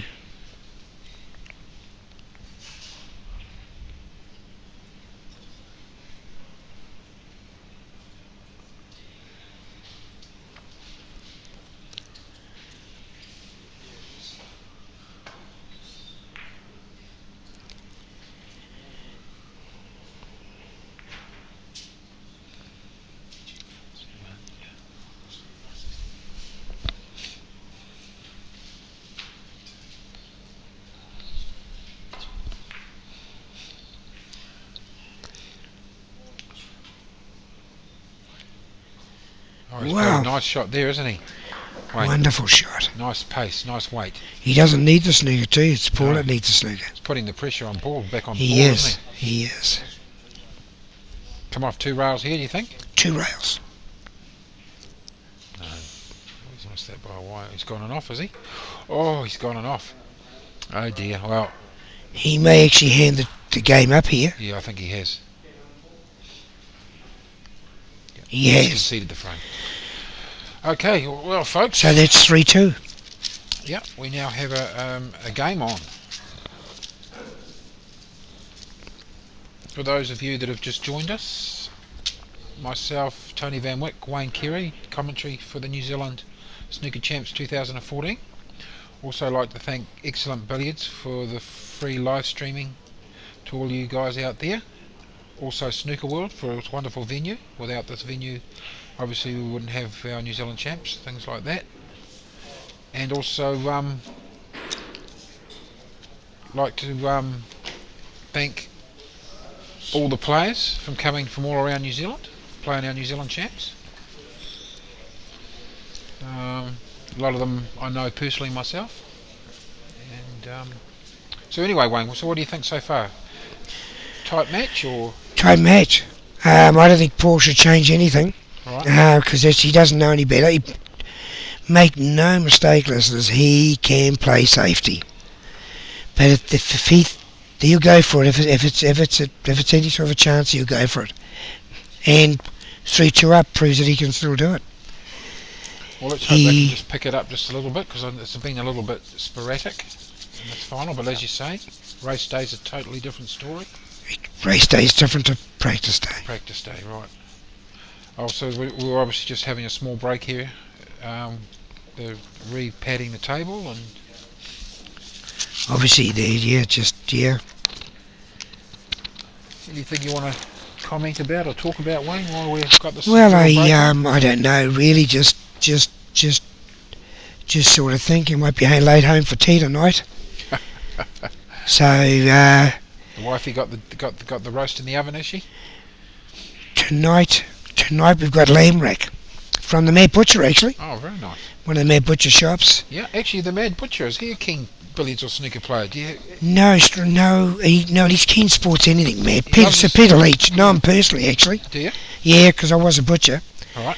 I really liked the guy. Oh, he's a neat guy. Oh, neat guy. And the first time I played my first New Zealand final against Dave Mirth in '97, down in Invercargill, I think it was. But I was playing it, and he sent me a fax. Okay. And on the fax it said, "If anyone can, a meat man can." And I thought, you little beauty.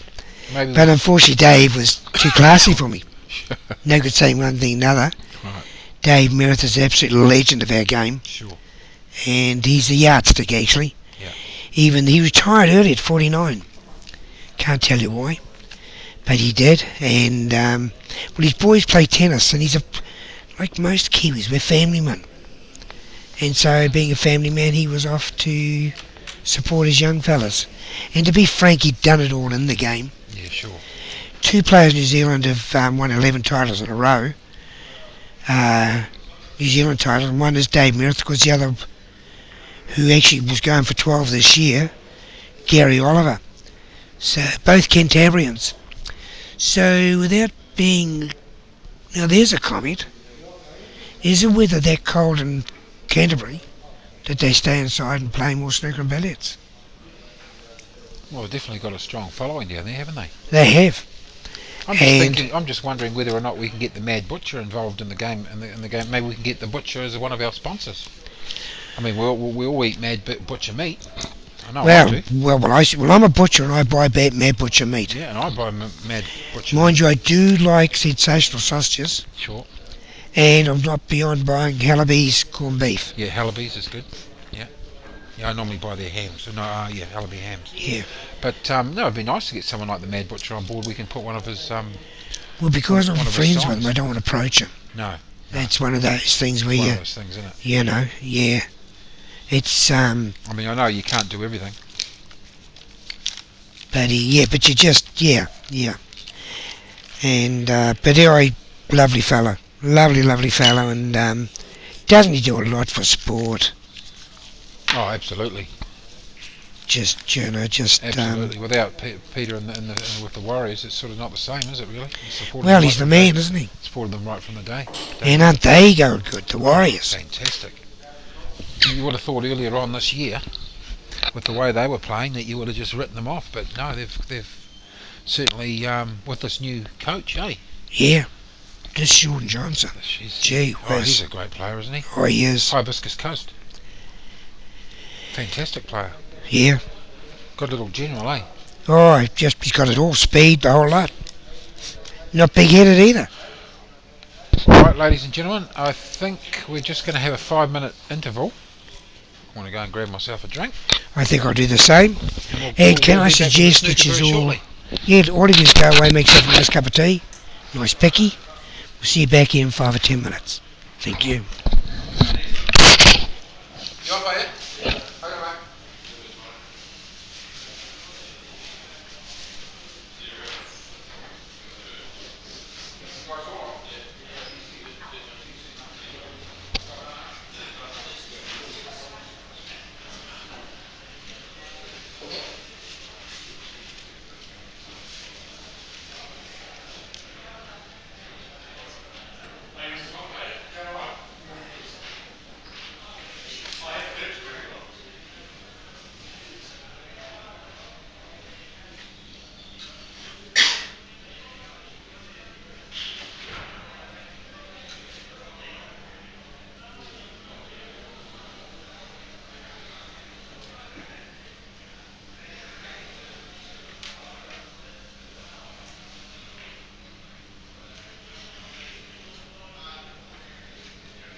So, whatever you want, gentlemen.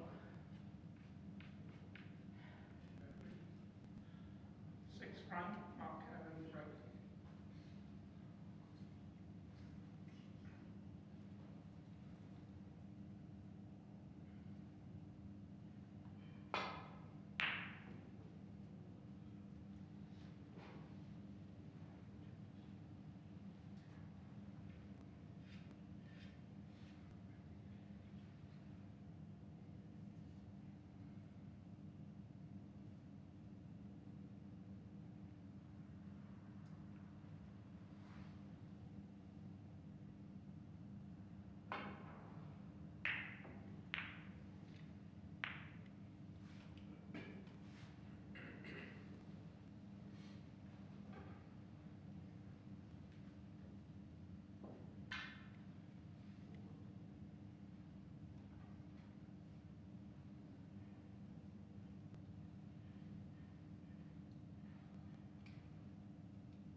Welcome back, world.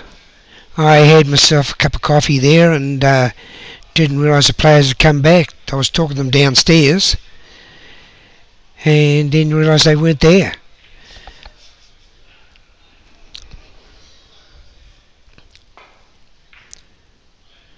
Both players have got the same attitude. Talking to them downstairs, they're both keen to win.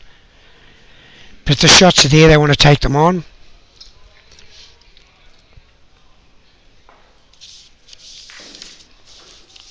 Whoa.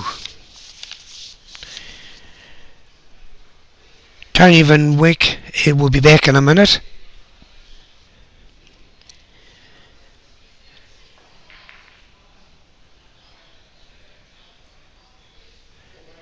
That wasn't, it looks like you couldn't see that properly. Just during the break, I got a text from Darren Taylor in the Waikato. Darren Taylor is two-time Waikato billiard champion last year and this year. And he informed me that I'd made a mistake on Matt Bolton's highest Australian break of 736. I'd made the comment was 734. So thanks for that, Darren Taylor.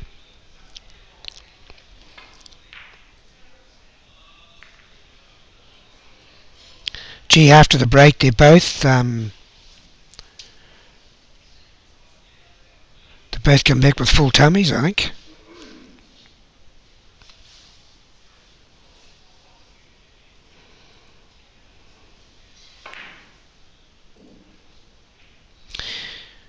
Just missing, not missing by much.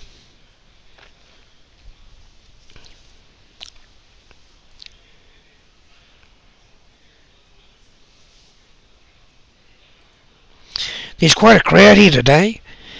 During the break I went up and I counted them up, and I got 331. There's a crowd of 331 sitting up there watching this.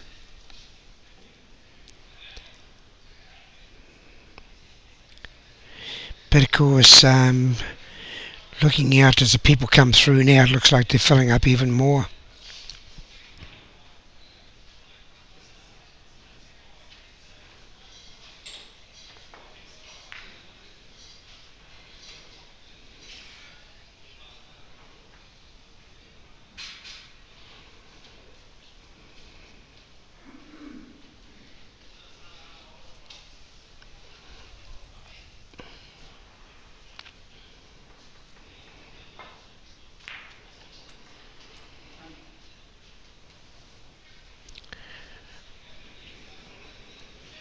Nice shot.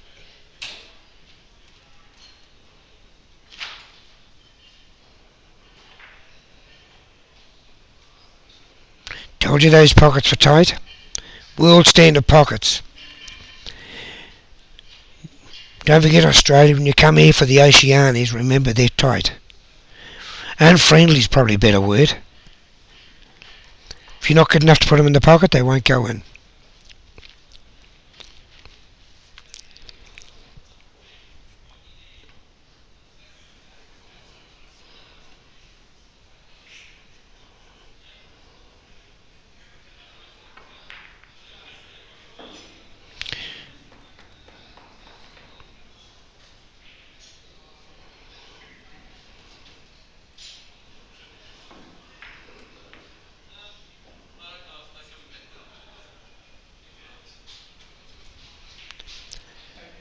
I guess one of the good thoughts of taking on anything that you think you can get, at least you don't die wondering. You've had a crack, you've done your best.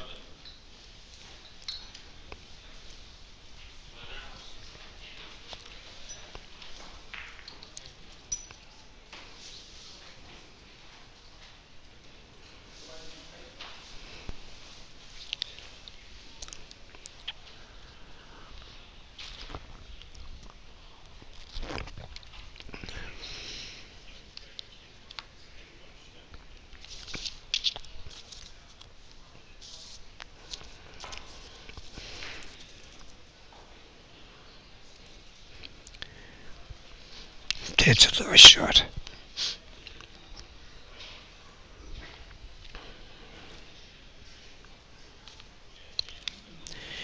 I mentioned earlier we've had talks with Sky Sport, and Nick Mills of Sky Sport have made it quite clear they want snooker on TV. They realise it's perfect game for TV.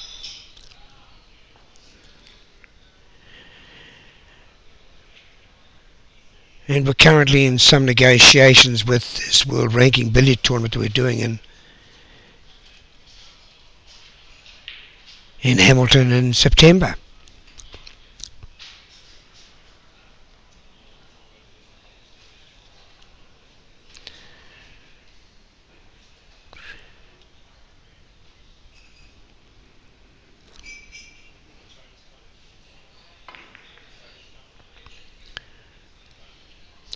From a sponsor's point of view, this has got to be a great game to be involved with.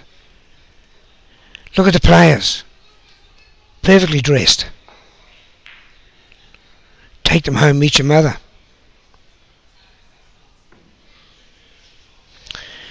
Look at them. There's no swearing when they miss a shot. There's no telling the referee that, no, I didn't knock the ball on. Or taking a dive.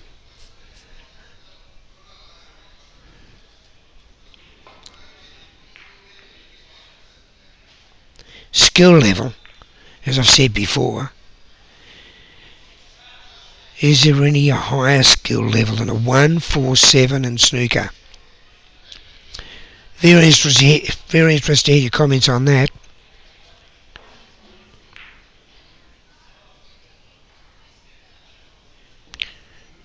Please be aware it's not my intention to run down any sport. All sports are great. But imagine your son, husband, grandfather playing the sport. You see him leave the house dressed like this when he goes to play, and you know he's going home for tea. I say to my wife says, what time will you be home? My last game's at 4 o'clock, so I'll be home about 6:30. When I get home, she's got roast chicken sitting there for 6:30, and guess what? I'm home at 6:30. I'm not in a spinal unit. I haven't suffered from concussion. I've competed as hard as I possibly can all day. This is a wonderful sport. And it's one of the reasons I just wonder why sponsors aren't behind as big as they should be.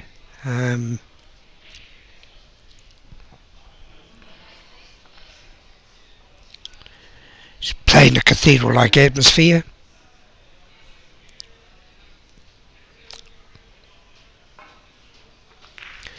The Hillary Commission themselves have admitted that Q Sport is probably the highest competed sport in New Zealand. They've actually said it is, actually. I shouldn't say probably. When you get two players in RSA playing 8-ball, 9-ball snooker billiards, no matter their age, no matter their ability, they're playing for their lives. They're competing.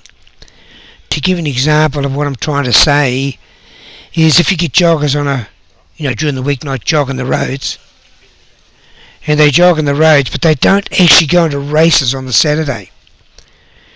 When those two guys in the RSA or in the workmen's clubs or in the cosy clubs, or even in the pub, well, look at you people watching this. How many of you have held a cue? It really is a wonderful sport. It is a wonderful sport, Wayne. Oh, it is. Welcome back. Yeah, no, sorry. I had to say goodbye to some peoples. Look, I understand. I can't help being so popular, you know. Well, that's right, mate. So where are we up to here, mate? Is this marks the table? Yes, marks the table. They've both been potting balls. I do know that Matt Edwards is really upset that he can't give us the scores at the same time. Yeah, unfortunately we weren't quite geared up for this today, but at least we're getting to live stream it to you anyway, and we'll try and keep you up to date with the scores the best we can. Fellas, you haven't got Paul Bason's phone number by any chance, have you? I'll have to wait. Do you want to give him a call while he's playing? Don't tell him what he's doing wrong, he won't listen.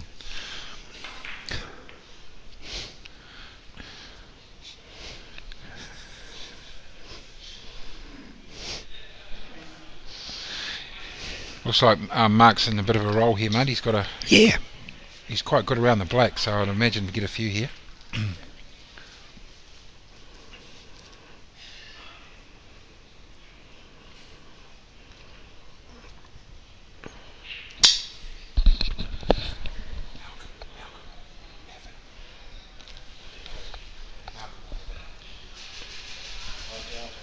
Oh, I don't know.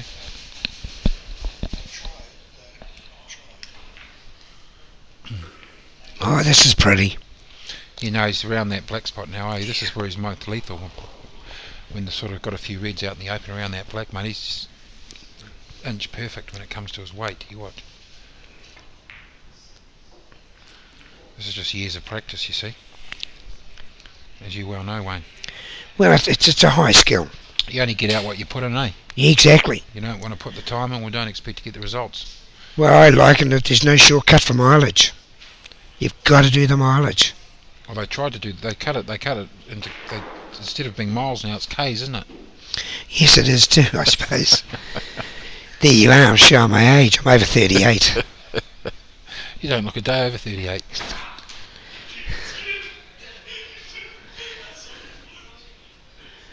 Well, he's a little bit. He got a little bit out of position here. What's he doing? Red in the middle. Coming back down for the black.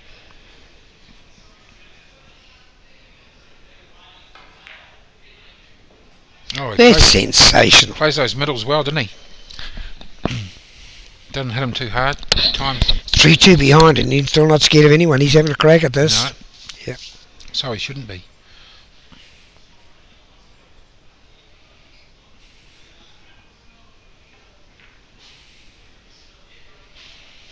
He's just found his touch again, hasn't he? I actually thought that might stay out. But I'm wrong again.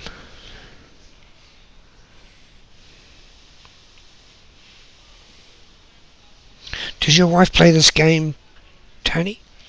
No, I'm not married, but my I girlfriend... apologise. My girlfriend, she actually plays a little bit of pool. Great. Well, that's good for you. Yeah, and she's not bad, actually. Okay. She can hit the ball relatively well. She's actually in the fire service. Wow. She's a firewoman, so you know she's out there battling the elements every day. Responsible job. Yeah, well, obviously responsible job as well. Yeah, she's a swimmer. Loves her swimming. Swimmer as well. Yeah.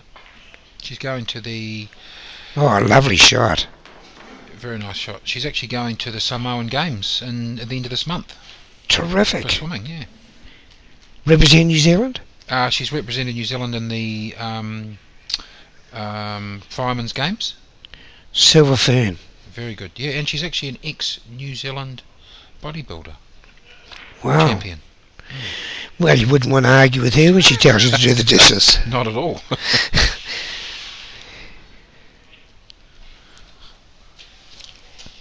My bride of 46 years. Yes. We have a game together now and again. Billiards, of course. Yeah. And the odd game of snooker.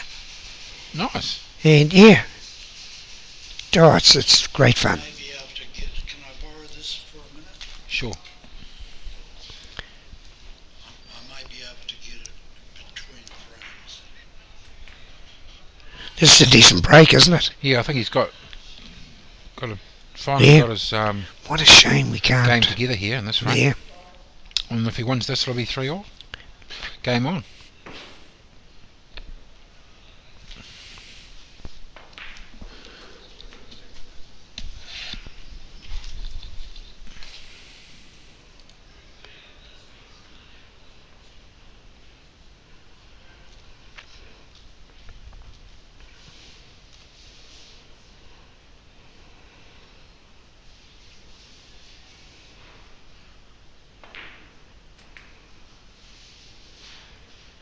Nice control.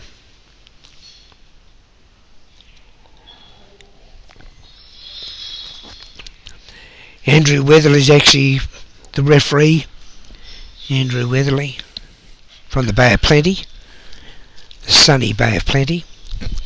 Yeah, and just you guys that have just tuned in, commentating today is our very own Wayne Carey and myself, Tony Van Wyck, here live at Snooker World, New Zealand Snooker Champs 2014.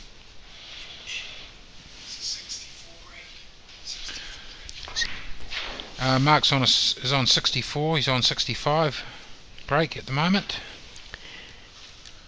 64. That'd be 60. Oh, That'd be sorry, 70. He's on 70. 70. 70 break, Wayne. Wow, and he's sort of been a bit of bother here with this red. So what's he going to look to do? I would say not worrying him. He's got to have a go at it, doesn't he? Because he's 70 break. Oh, he's trying to squeeze it off the pink. Oh, he's nearly got What it. a wonderful effort. Wow. That's where the billiard side comes into the Eat your game. heart out, Ronnie O'Sullivan. He must have actually played a bit of billiards in his day, Wayne. Well, I don't think he has. I There we think go, that's just folks. college, yeah. We've got a 3-all game on our hands. Both players needing 3 more frames. So all of a sudden it's a best of 5. Click on that.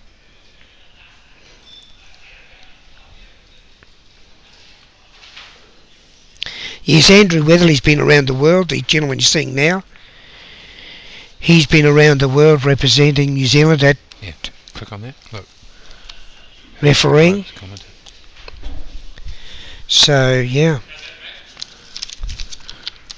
Actually, while I was out there, I was actually talking to a gentleman who was telling me that he's just been to AON, insurance brokers, and he's just so impressed with them. He makes a comment they do risk management, insurance and reinsurance brokers. Yeah, for those I said to of him, you how that did are they watching, handle you? You may be able to see Well, the like- score on. He said it's just, he found out that there were 730 staff, 76 officers, and their custom base is 195,000. Now that's in New Zealand. Aon.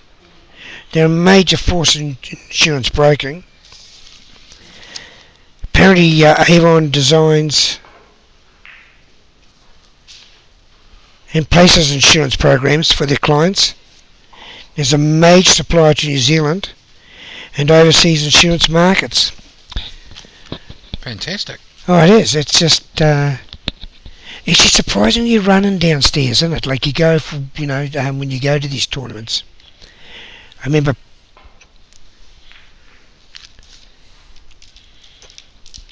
because again, these players will talk to anyone. Exactly. They're happy. Yeah. They talk about the girl next door. Well, these are just the guys next door.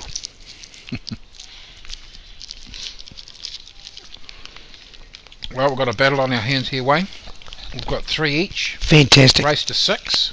Suddenly it's a best of 5. Now it's anyone's guess, isn't it? But a good break there from Mark. Always managed to catch the jaw here. Well, this could be quite vital. Well, it looks like the pink doesn't go anywhere. We'll be So using he's the got to blue. go, and he's got to go blue onwards. I mean, there's a few reds out in the open too, isn't there? He's on the wrong side of the blue as well. The biggest thing in snooker, you always got to get on the right side of the ball, don't you?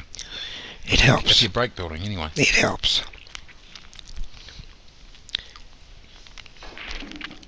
Oh, he's just hit that a bit hard. I think the meal. I think he's big, strong boy, and he's When it comes to billiards, Wayne, what's the main objective in billiards? It's more cannons and offs, isn't it? yes, it is Position important in billiards? absolutely. Of course, like any game, but the difference is you can actually, like you play to pot the red next, and it goes wrong. Right. Well, that's clever. Got the black out. So it goes wrong, but you can go on off the red instead. So although you've got the shot wrong, you've actually got an escape route. Right. But we've got next year. We anticipate getting. There's currently 3 live people living that have had 1,000 breaks. Kiss City, I think it's 1258. Of course, we've got the guy they call the King of Billiards, and that is Mike Russell.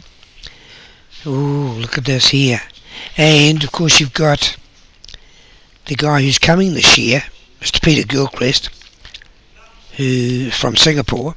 He was actually English born, but he's now playing out of Singapore. He's the only person that has had 2,000 breaks, 2 times 1,000 breaks. He's out of 1346. So do you think with that calibre of player coming to New Zealand, that'll get a little bit of publicity, do you think? Well, it's got to. He's number 1 in the world. Wow. He's also world champion. I mean, what other sports do we get the actual world champions? Well, we've got to get someone like Sky Television involved here, let them know. Well, we are speaking to them about it. Yeah. And they are actually very good. They're actually behind it all, but they're just... I think this year we're running it in Hamilton, but this year will be our model starter. So after this year we'll be able to go and say, look, this is what we've got. Next year we're going to get a whole lot of Indian players. Plus Europeans, English, Austrians, French, you name it. It would be nice to actually, like, we've got a Kiwi sports channel here in New Zealand called Summit Sport. I'm sure a lot of us are well aware of it. And they seem to follow a lot of the Kiwi sport. They do, but I think they're actually owned by Sky now. Are they? Yes. Maybe that's where we need to, I mean, I remember in the day, my grandmother and my grandfather used to watch a lot of Pot Black, and I'm sure you did, and maybe your parents even. Pot Black was it. That wasn't it? Pot Black. And what did it do for the game? All the old ladies walking around, they all couldn't wait for the next game. That's right. That's how popular it was. And we need something like that here. Exactly. I mean, if we can get something like this, sent across to Summit Sport or to Sky or whoever, surely we're going to get some sort of following, aren't we? And we are. And then we're going to get the player recognition and, people getting to know the players, which is the biggest thing. But as I've said to you, our biggest problem is you and I are still playing. Right. We're not broken down footballers. Not yet. Sorry, I shouldn't just pick on football. We're not broken down players. There's no age limit. No. And I suppose the other thing is most people don't start till they're 18 anyway, because you're not out in the clubs. Sure. Well, what's he done here? He's gone and potted the green. Right? Accidentally potted the red and the green. It's a foul shot. So he's a little bit unlucky there. Hello. But last year we held New Zealand Open in Hamilton, but it wasn't world ranked at that stage. But we did have some wonderful sponsors. Eve's Real Estate. Come on. And actually, they came on board and they came up with sponsorship. Right. And again, superb sponsors. I mean, the other thing is we'd like to get a few more people along to watching the snooker as well and the billiards, wouldn't we? Well, do you know what they're charging to come into Snooker World today? Absolutely. We've got a sponsor, Yep. and he's paid for it. Anyone who turns up to Snooker World today, it's free. They can just walk in. They've got to sign a paper. No address, just their name in case they use the money machines, etc. That's fantastic. Where else can you go and watch? Well, when was the last time we had to watch the Warriors for free? Well, it was a long time ago. Or the All Blacks? Might have been when I jumped the Or fence. Auckland? When was the last time? No, you did right way.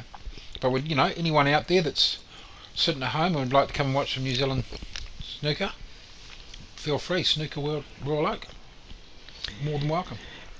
And tomorrow, go down to your local club and try this game, and you'll appreciate just how good these guys are. Well, that's the other thing too. When you lose a game of snooker, what have you lost? Just broken hearted morale. But that's all. But if you're a boxer and you lose, you're hurting.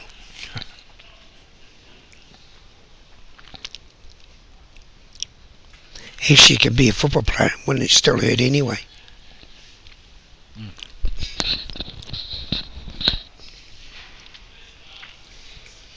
Well, it's got a bit scrappy again, Wayne.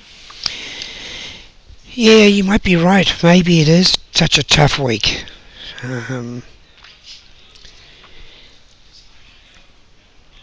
Yeah, maybe It's that's not what it easy. is. No, it's not. I know that Mark played Henry, and that was like a 5.5 hour match.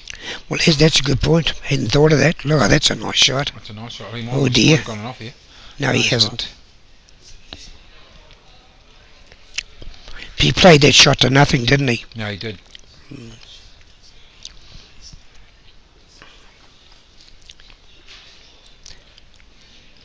Pretty hard when the ball's on the rail like that, isn't it? It is. Pretty hard to Always play looked to take it up safety. here. Always played a nice weight there. Oh, Wayne. that's clever.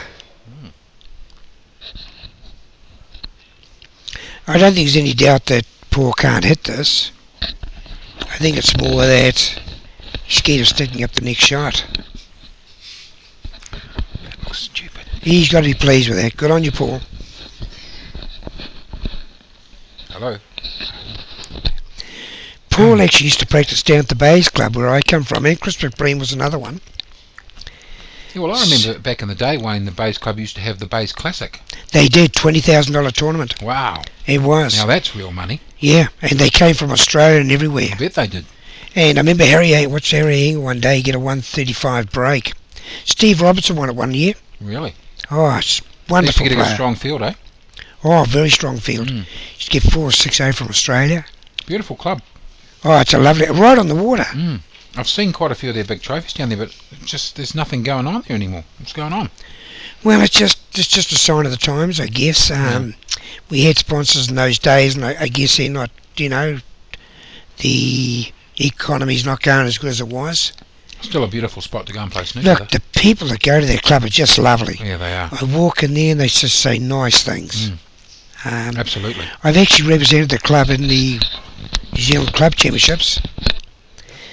Actually been New Zealand Club Champion 12 times actually. But they're just a very nice club. It is a very nice club. I've actually had the pleasure of playing a few tournaments there myself over the years. Okay. Wayne. And of course yourself, you go down there and practice quite a bit, don't you? I do, yeah. Bit guilty really. 1 week I can go down 3 or 4 days, put in a couple of hours. Another week, well, I haven't been down there for 2 weeks now. Really? Mind you, I've been playing the Nationals and watching the snooker. Sure.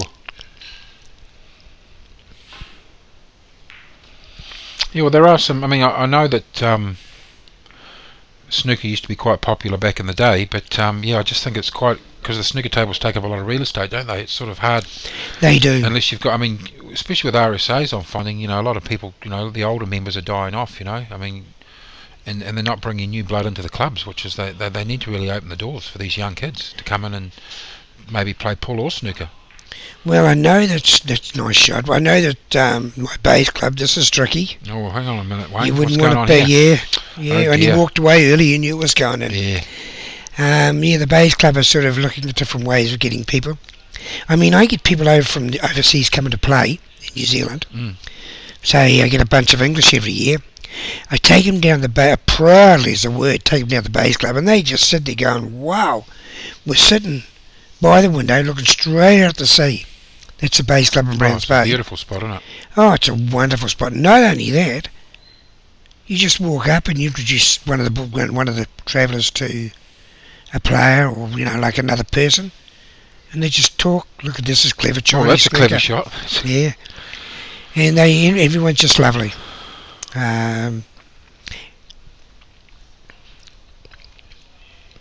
Yeah, well, I mean, myself, I would like to give back to the game. So if there's any young players out there that are looking to take the game up and they need someone to give them a few pointers, I'm more than happy to put my hand up, And Well, I'm sure you are too, Wayne. Well, I do a Monday night here. Every Monday night I coach billiards. Right.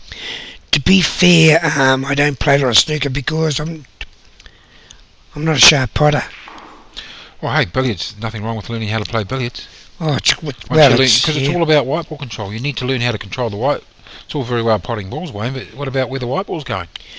Sometimes I'm playing snooker and I'm just so thrilled by white. No one knows what I've actually been trying to do. Right. I'm just thrilled, yeah. But, because it's all about that white ball, isn't it? yes.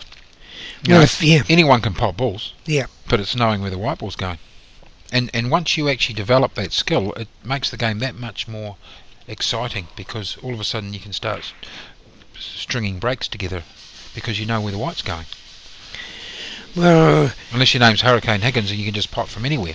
I don't want to talk too much about billiards, but again, I suppose I can't help myself. 3 billiard balls.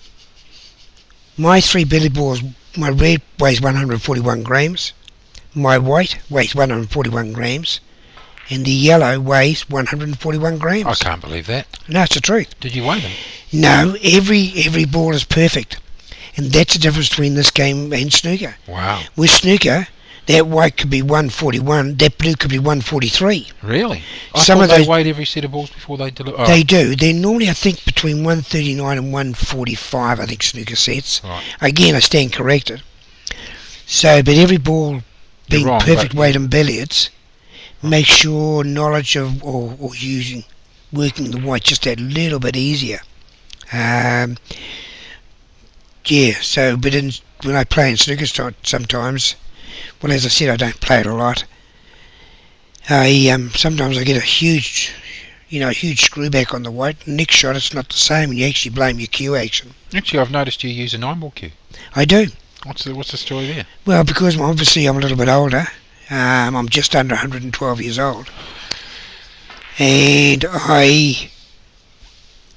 my eyes are just not quite what they were. So with the thick tip, I Right. know when I'm in the middle of the white. Oh, sure. I come in with 112 or 111. I apologise for that. Anyway, what's Mark doing here, mate? Is he... Well, obviously red for black pink. It's pretty safe red too. He's missed that. He's filthy on himself, isn't he? And I Yeah, don't blame him. I think the fatigue's setting in a wee bit, eh? Might be too. Or maybe a kick? Yeah. People at home are a bit lucky. They can go and make themselves a cup of tea, a cup of coffee, and a sandwich, I suppose. Right. Well, Paul will be happy with this. He's got a few open colours here. High scoring colours too, eh? They are. He's got this red here too. Played that nice. My bride of 46 years, so she's cooking a mare butcher rack of lamb tonight for tea. So around your house for dinner tonight, is it? I think so. Actually, I think I might need you I might need you to sort of settle by one reason why I'm late home. Just as an excuse, yeah. I might need you as a bouncer for me. Because when I get home inside, I might get a hiding for being late home. Yeah, yeah.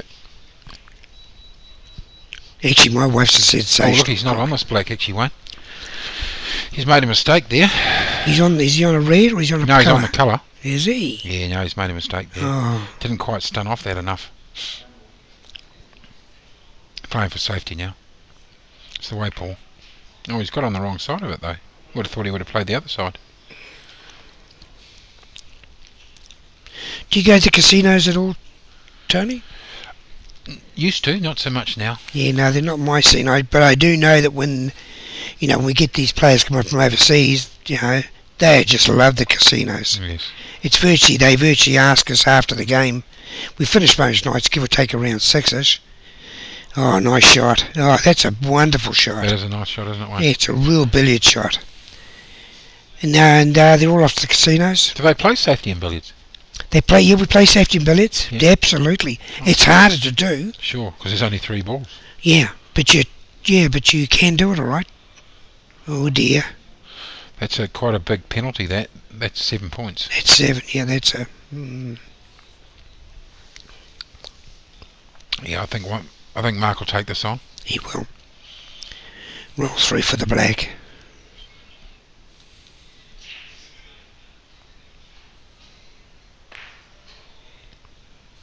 He's played that nice, anyway. He didn't move though. He didn't like it for a while. It's a long way away. Was a long way away.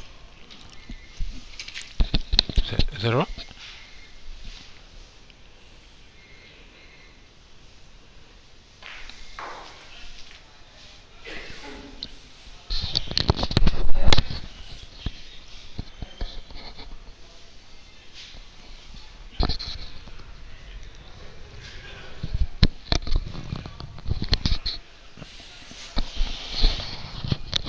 That's it.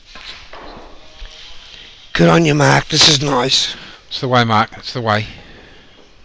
He's got on that black nice, mate. He'll get on this red nice too. Hang on a minute. He's from Crusader country. Should we be barracking for him? Wow. I know who my favourite one is, but you know. You got to appreciate class. You do. See, that's another thing about Q Sports. We actually don't throw our lollies out the window when when these guys are playing because they come from another city. Well, here's a point too. Should they cut the cable and let the South Island drift down to the Antarctica? Be a little unfair there, Wayne. I'm just saying. I know the Blues wouldn't mind if they did that. I've actually got quite a lot of time for the South. Actually, I have too. And I'd miss my brothers and sisters down there. Oh, nice. He played that nice, didn't he? Yeah. He did. Could have been a little bit better up on that yellow, but... Actually, Gary Oliver, the 11 times world champion, New Zealand billiard champion, we have lots of fun on our... Oh, he's potted the brown. Look at this. Oh, look at that. Oh, this could be a big mistake.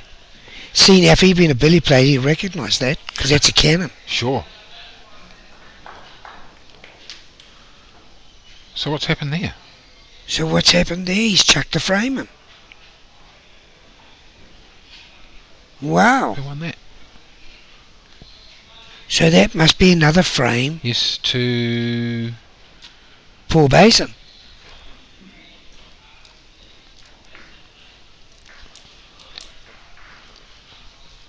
Wow. We'll just get an update, folks. I'm not quite sure whose that frame was. We're just enjoying our own conversation here.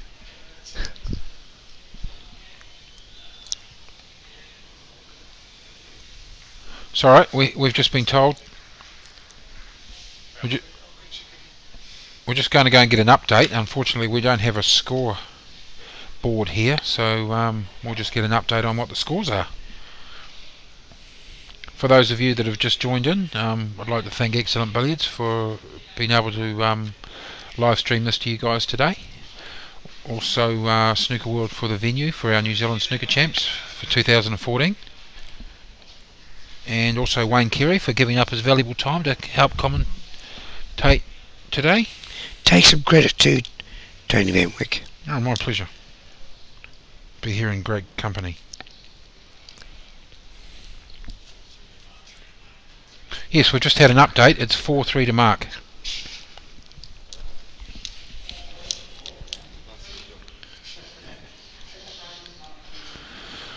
Well, not bad considering Paul was 2-3-2 up. Now it just shows you the type of people watching this game. Joe Burney just came up and told us the score. Now young Joe is a carom player.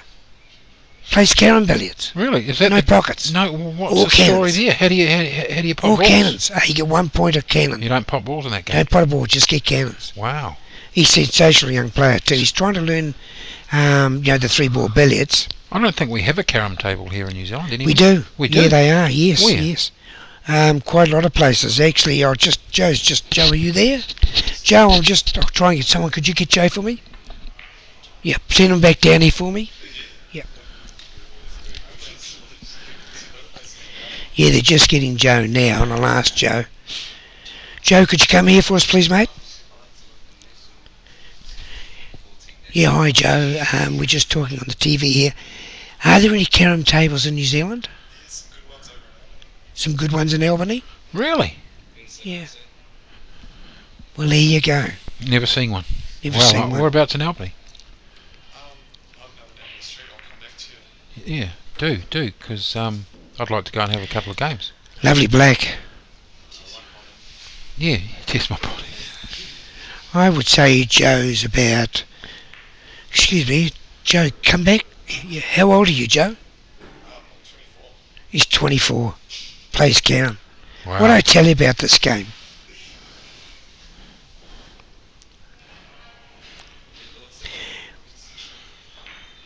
I was actually ringing Sky TV once and I asked them why wasn't there more snooker on TV. What did they say? Mate, no one's interested. Really? That's what he said. Well, I've never... I said to him, is that right? Said, yeah, they want rugby and cricket. Said, okay, pal, when did you last play rugby? He said, what, 15 years ago? I said, when did you last hold a cue? Said, is not an answer. I said, when did you last hold a cue? Last Wednesday. That's what I'm telling you, pal. Wake up.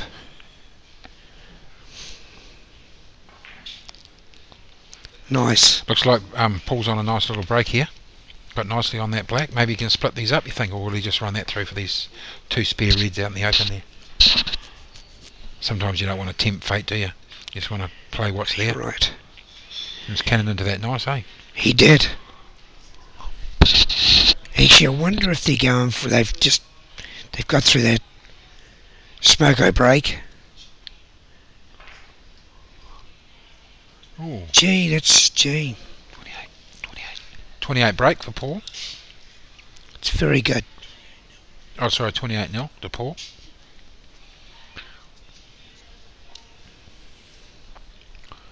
Don't have a fucking scoreboard. Oh, yeah, you can see it. Oh, yeah, sure. Oh, yeah, sure.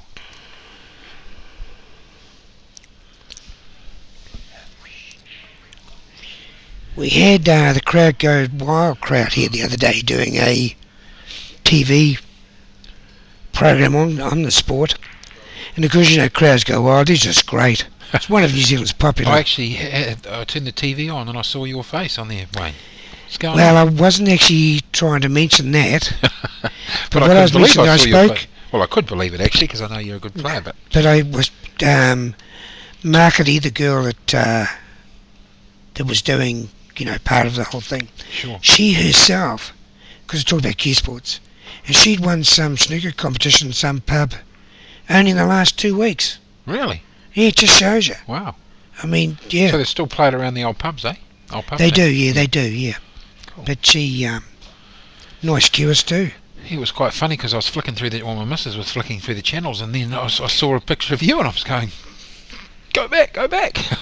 So she went back, and I got that. Yeah, that was Did good. you? Kimberly Brewer was on there as well. Kimberly, young Kimberly. Well, I don't know if I should mention this, but I'm trying to get my niece down for the New Zealand Open. I probably shouldn't mention this, but now I've sort of committed, I suppose. I'm trying to get my niece down from the USA to sing at the New Zealand Open this year in Hamilton.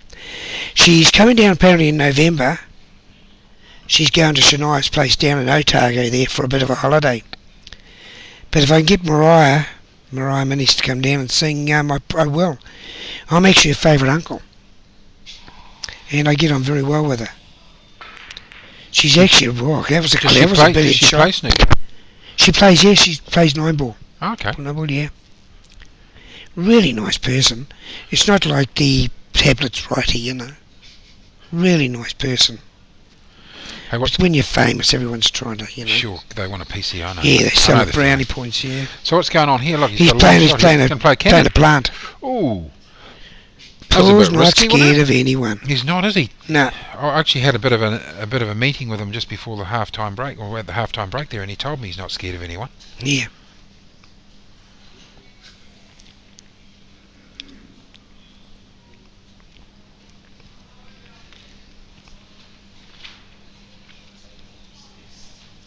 It's a chance here.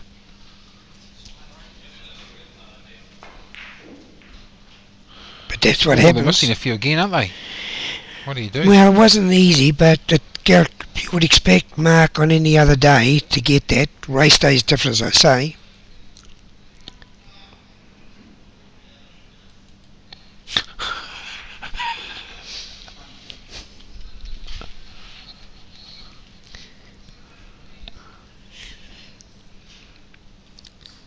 See, there was a harder red that it looked.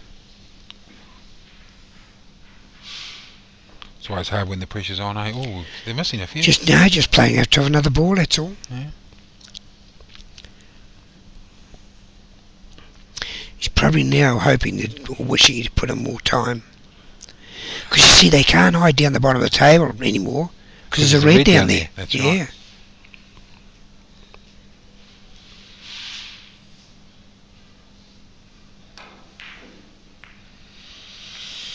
Yeah, it's been a long day.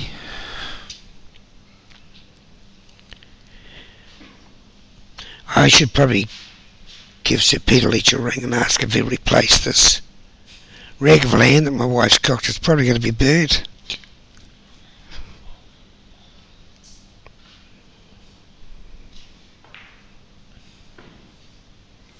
Yeah, when you sort of when you sort of like playing like this, you sort of have a tendency to just like you're going through the motions, really, aren't you? So there's no sort of structure anymore. Just waiting for an opening, that's all. Yeah.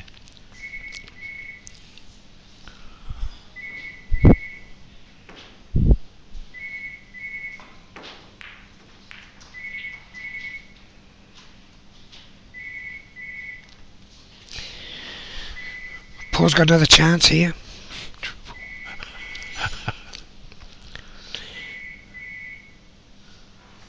Oh, he's going up for the blue or the ball colours.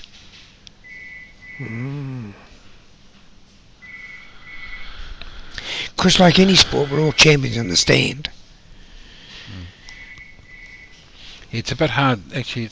It's a bit sad that we haven't got the scoreboard up, because then obviously the people watching it would be a lot easier for them. I mean, we're just filling in, trying to do the best we can. We can't always. I can tell you now, Matt Edwards is really upset he wasn't able to do it. It's not his fault. No. But really, because he's such a perfectionist. Oh yeah, if you look in the background, guys, if those that are watching, there is a scoreboard up there in the corner, if you can see it. I don't know how well your view is from where we are, but we're trying to do the best that we can. I mean, I know we're probably not the best couple of commentators around, but we're doing the best we can.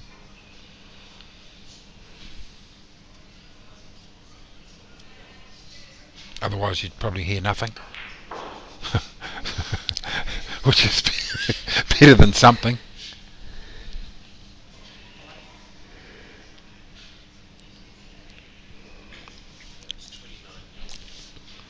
$29-0 to Mark, is it? To Paul, is it? Okay, sorry. Okay, here's a tough question for you. Who's the greatest snooker player you've physically seen?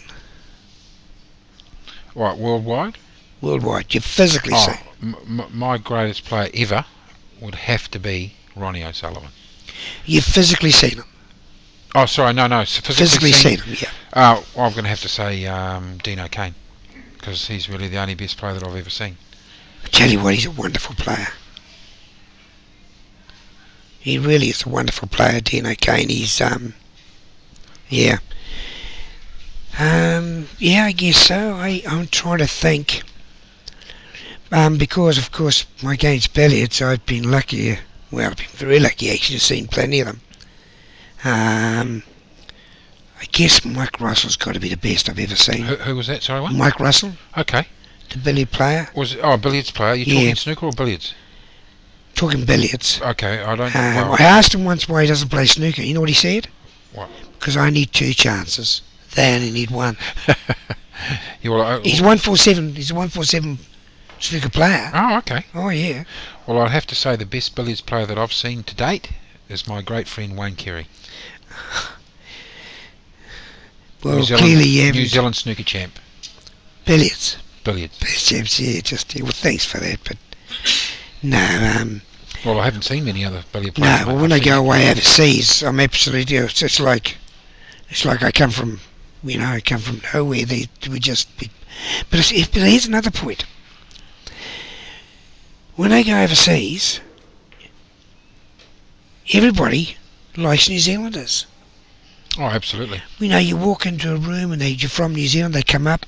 I've been to India playing the World Champs, and the teachers come up, you're from New Zealand, would you please come and, talk to children? Yeah, sure. And then the children are asking for your autograph. Because they think you've got an accent, yeah, they love the accent, don't No, they? they're just like New Zealanders. Well, they like New Zealanders and they like the accent, yeah. And, well, to be honest, that's one of the beauties of the sport, is that you can actually get international travel and get to meet new people, new countries through the sport, if you're willing to put the time and effort in to reach the top of your pinnacle.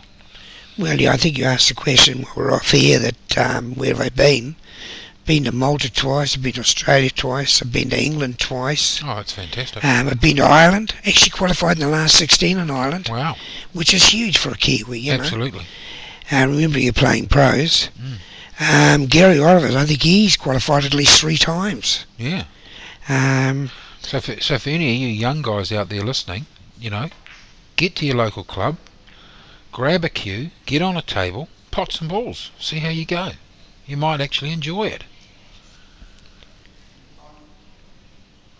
And you mums and dads out there that want to get the kids out of the house because they're running you mad, get them down your local club, get a cue in their hand, get them playing this game, this wonderful game. Actually, that's terrific. That's a big comment you made. Because my wife and I go to the Bays Club. I remember someone making a comment once. You two guys, you're together all the time. Absolutely. Now imagine if I was, I don't want to pick on rugby all the time, but we'll just say any other sport. I'm a golf player. Yeah, the wives can go with you. But certainly if you're a rugby player, your wife's not with you. No. But my wife and I go down. We actually, sometimes there, when I need to put some practice in. She's right behind me, by the way. Unbelievable supporter. The thing is, if you could get your update on the scores, if you can't see, 32-34 to Paul Bason. Yeah, well, the thing is, if you can get the families involved, Yes. the mums and the dads, to get Yes. their kids down to the clubs Yes. to play the sport, it's going to do the clubs the world of good as well. Exactly. We need to get the parents involved, Wayne. Absolutely. Because if the parents are involved, Yeah. and because their kids are involved, it's going to make for a better club. Better And the spectators, families are and together. the families are together. And they're playing each other. That's right. On a It's Monday. on a 40 break, guys, 40 break. Wow. which is good. Good to see some consistency. On that comment too, on a Monday night here when I do some coaching here, I coach Nita Clarkson, who's a North Island Snooker Ladies Champion, by the way, and her husband Neil Clarkson. They're showing some promise at this billiards, Right. but they're together. Oh, he's hit that a bit Wow. because he's tried to split. Try to get right across Yeah, there. he has. Yeah, they're together, and so we joke about 34-40 to Mark. if one beats the other one's got to do the dishes that night. And it's a nice atmosphere. Yeah, sure. They're giggling, they're happy. Yeah.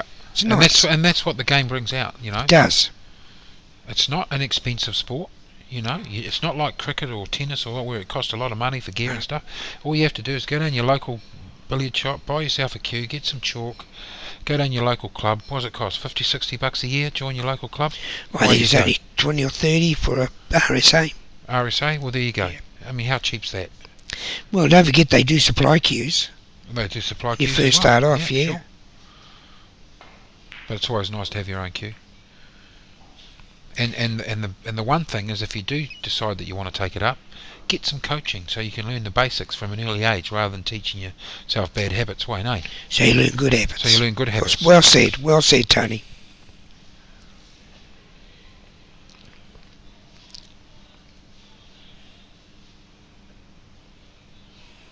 Is he on this pink, is he? So what's he... Yeah, he needs to get on this red, so...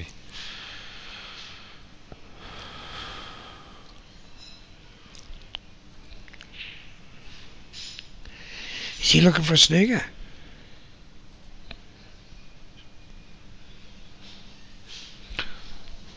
No, because he's in front. Oh, he's Looking to pop this pink into the middle, but he's trying to wonder how he's going to get on this back on this red, you see. But does he need to? Could he not play a snooker? Take the pink. 41-34 to Mark. Take the pink. Three games all. No, sorry, 4 games to 3 to Mark. Does he take the pink and then play safety on the red? Well, that's the other option, but I think he's trying to look to screw back off this pink so he can get on this red.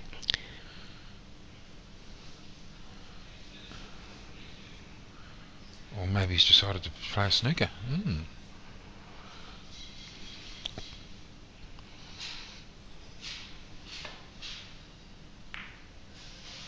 Do you think that was the better option? Yeah, maybe it was. I think he can see it.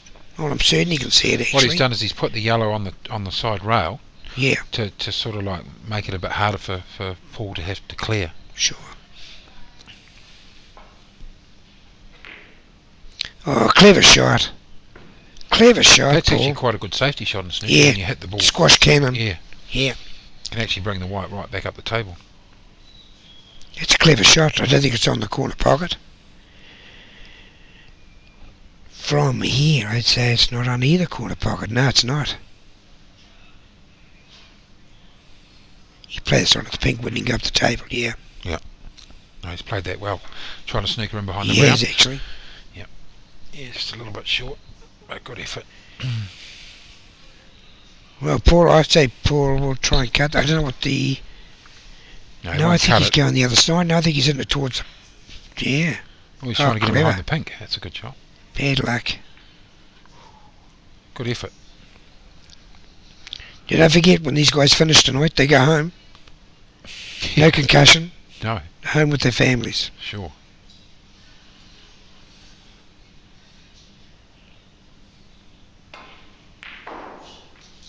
And one of them's going to go home with a New Zealand title. Even more. Exactly. Well, exactly. One goes home. That'd make you feel Yeah. pretty good, wouldn't it? It would. It would. But the other one's not disgraced. He's actually made the final of the New Zealand Snooker Absolutely, Champs. which is a mean feat in itself. Yeah. You've got Well, to, it was 40 odd players started. Yeah. So there's 40 odd players sitting down watching this, plus the other 331 I counted earlier.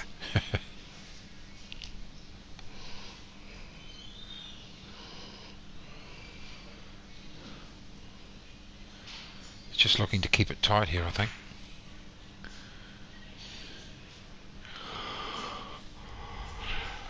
Snooker to behind the brown there, Wayne. Don't think he is. Don't think so. I think he'll bend this. Got to bend it, yeah. Oh, he's hit the Oh. brown. Gee. So it was Gee, four wrong balls again. wicked. Yeah. It's pretty hard from where we're sitting though to see that angle. It is, yeah. I'll use that as an excuse. Wouldn't want to be the referee here, would you? Got to replace them. It's always difficult when you've got to It is. respot them. Yeah. Even when I watch it on the big boys, you know, even they sometimes struggle with Well, it. what they do is they go back to the TV screen shot before. Yeah, see, I reckon that white ball was a little bit maybe Yeah, maybe a little. further away from Yeah. But Paul would ask Mark, is that okay with you? And he'd say, yep. that. Oh, he's Wow. missed it there again, Wayne. Gee, Oh, I'm not taking a lotto ticket tonight. wow. Yeah, well, Paul was looking very comfortable. Now he's 4-3 down. So maybe soon to be 5-3 down. Be a tall order to come back from there, eh? Oh, I wouldn't give up on either one of them. Either one of them was behind. I wouldn't give it up. I'd say they're capable. Oh, he's struggling with this shot. Did he hit the brown then? No. I think there's Oh, maybe snookers he did. involved here. No, there can't be snookers involved yet. Because otherwise it'd be just a foul. The way that he played it the first time, it was as if it wasn't that hard a swerve. I think, well, obviously the nap grabbed the ball and it bent. Hello. Now he's going off the side rail. Ooh. Gee. How many points is that?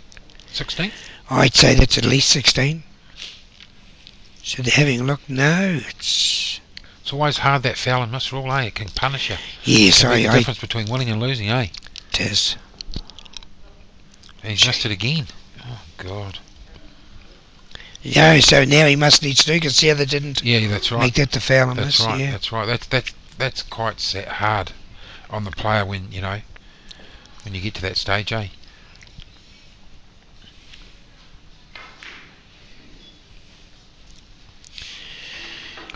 Played a good safety there too. Put the white Good hard shot, up in the yeah. bottom jaw. Yeah. Paul needs snookers now. Clever shot, Paul. Clever He's played shot. a nice shot there. We just had an update on the score. The score is 62-34 to Mark. 28 the diff. So 28 the diff with 27 on the table, and Paul's just played a beautiful snooker here. So Mark's got his work cut out here, but because Paul does need a snooker, the foul and miss rule will not apply. Is that correct, Wayne? As I understand it. But it will still be 4 away.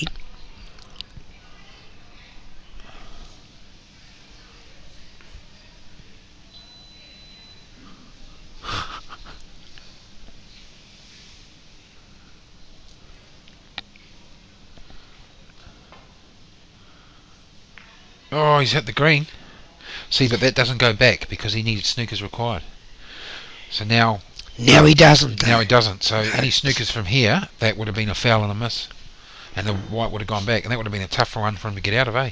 24 the diff, 27 on the table. What a great frame to win. He played that with side too. Yeah, he wow. did. Yeah. It's a great shot.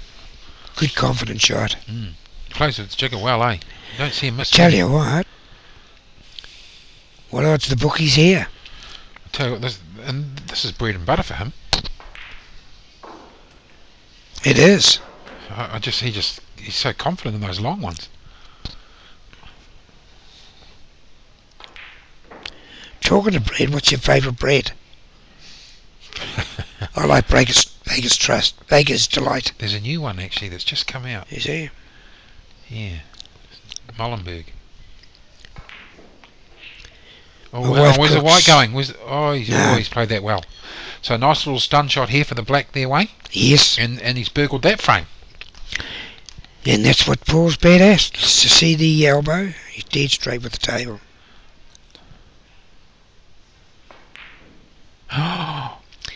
Just on the vinegar stroke, he just flicked his arm, didn't he? He did. He tried to do too much, I think, where he should have maybe just stunned it. God, we're great players here, aren't we? We are. Oh, We are great players fantastic here. Yeah. I need some throaties just to cool the throat. Oh dear. So is that 5-3? That is 5-3, my friend. That's a frame gone. I'll do it this way. Wow. Well,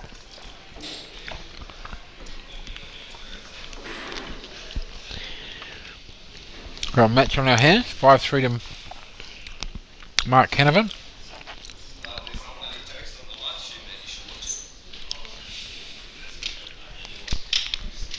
We're listening.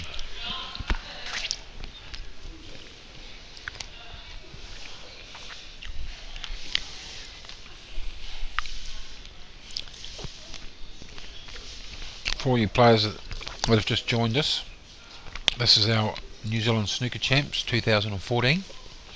I'd like to thank Excellent Billiards for its excellent coverage of live streaming this to you guys all around the world, and also like to thank Snooker World for its wonderful venue. Without this venue we wouldn't be playing our New Zealand Champs here. I'd like to thank Wayne Carey for the commentary.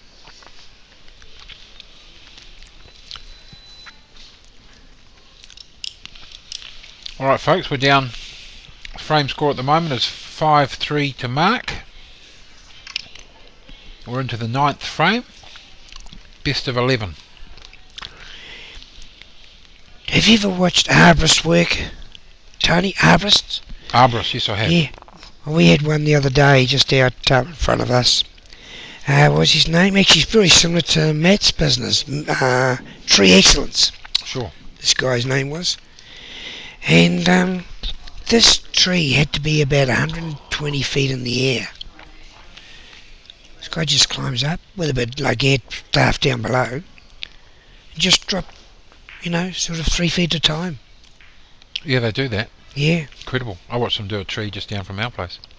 I spoke to the person he'd done the work for, and the guy said of all the people he's ever had around to do his work, he can't believe how thorough this guy was. That's Tree Excellence in Auckland. Alright, we're into the 9th frame of our New Zealand Snooker Champs 2014. We've got Mark Canovan playing Paul Bason. Both played very well to get to this stage in the tournament. Paul will attack.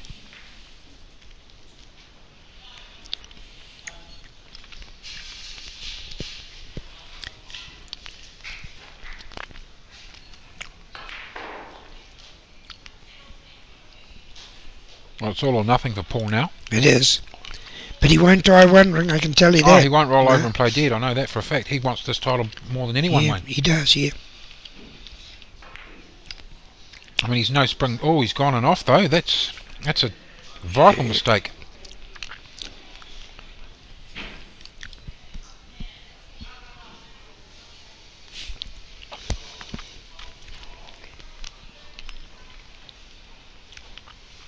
Well, Mark's going to have to play safety here. So will he put it behind the blue, green area? No, he put it up on the bottom. By the yellow. He'll put it on the bottom. Yeah, no, he's playing for. I was right. Oh, you're right. Yeah. Actually, I think that's the first time ever. You've been right. Oh,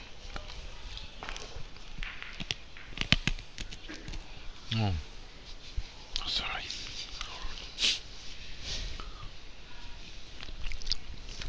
I forgot how sensitive these mics are.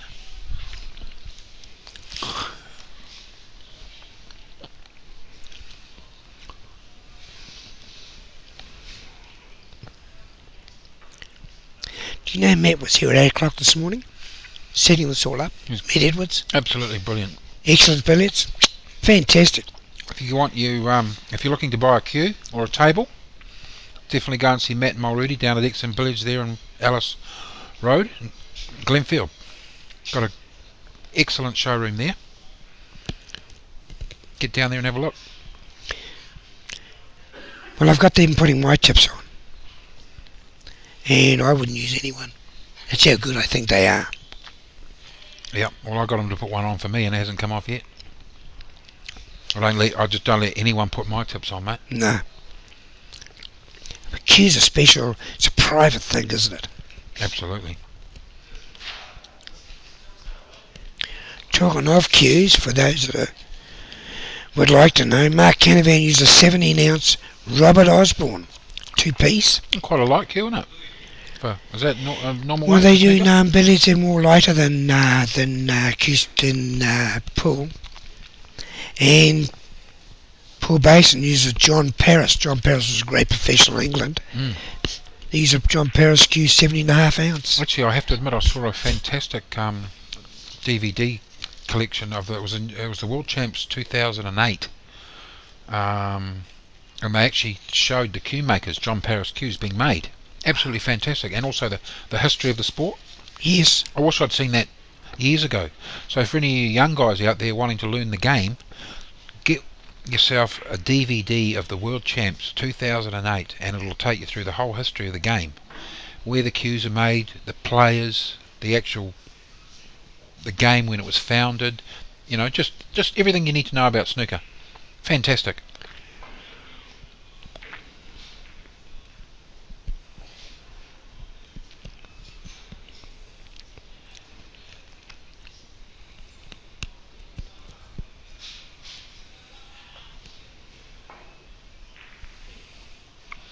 We're into a bit of a tactical battle now. Yeah. I think Paul's played a nice shot here. This isn't bad. Nice in behind the yellow. Now that's a great shot. Yeah. But there's 2, 4, 6, 8, 10, 12 reds. 2, 4, 6, 8, 10, but 12 reds left. So he's got a big bunch of reds to hit. But the black's in the open. If he makes a mistake here, he could be in trouble. Oh, he's hit that beautifully. Clever shot. That's a great shot. That's a clever shot. What's the saying? Form comes and goes, but class never leaves you. That's right. But and the other saying is the cream always rises to the top. Yeah. Great quote from my mate Jamie Walker. Okay.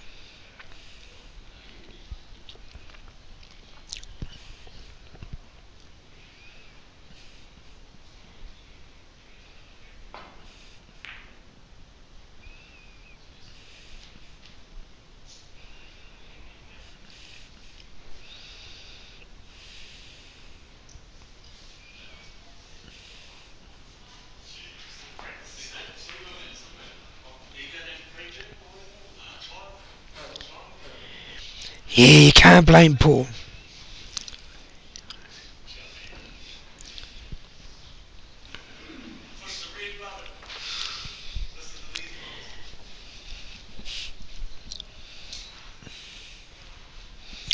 Got a few comedians in the sport there, Wayne.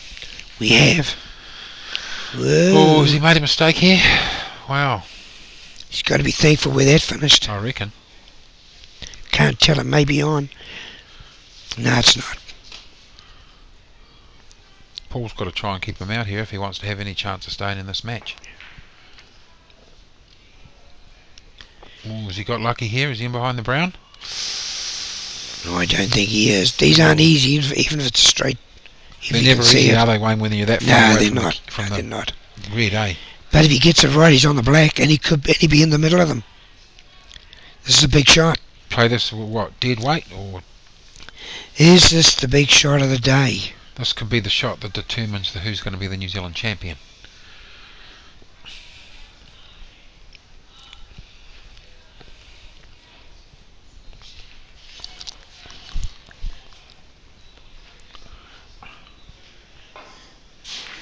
Oh, he's played that beautifully. Oh, look at that. He's on that. He's on the black as well. He's on As the choice. He get a headache. He won't be able to make up his mind. Well, I think he'd be obscured by the red there, so rather than play that shot, he'd play the black, because then he's got you're right. a better shot at it, eh?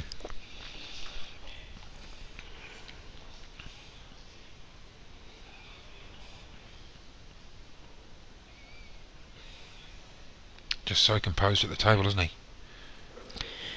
Oh, Very nice. He's Very come up nice. a bit high on that one.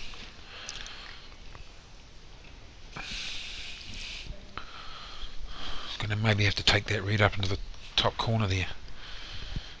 Maybe stun for the pink. Or the Now blue. he's running through for the blue. For the blue, he is. Blue or the ball colours. Yeah, he is. Yeah, he's played that nice. He has. Just a nice little stun run there, eh? He has, yeah. Oh, I think if he can get in here, Well, he's got to be the bookie's favourite at this stage. Paul will be in a bit of trouble here. I think got a choice of two reds here. He got the one. Yeah, the one, yeah, the white of the black. Here, or this one here. Yeah.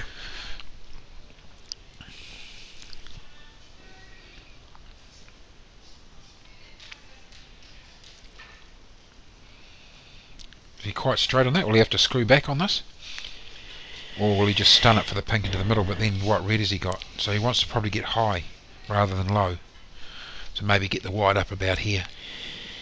But if you got in a straight line with the black, you could stun and loosen the reds. Maybe down here and then... Well, you could stun and loosen up the reds. Sure. So he's going to have to come low, isn't he? I would say, if he's playing with the black, he'd go low. Yeah. Otherwise, stun. It looks like he's stunning it. Look, it looks like he's going for the pink. Yep. He probably wanted to be on the black. He might still be on the black. Don't think he is.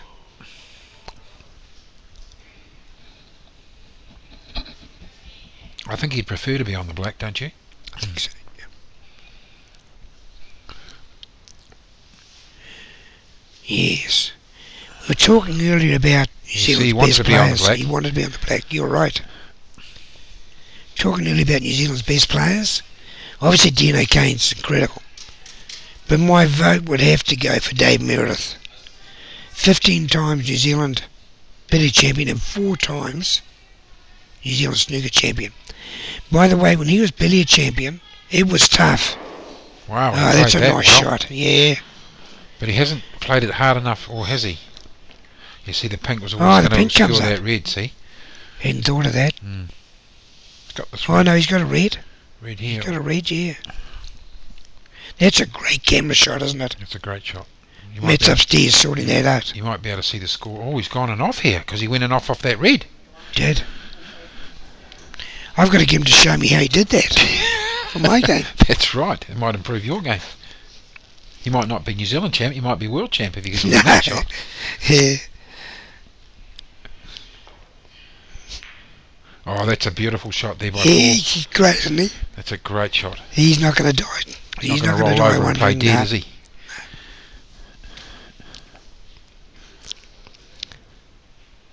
No messing either. Didn't struggle working out what he's going to do. Just got down. Just got down and did what he normally does. Yeah.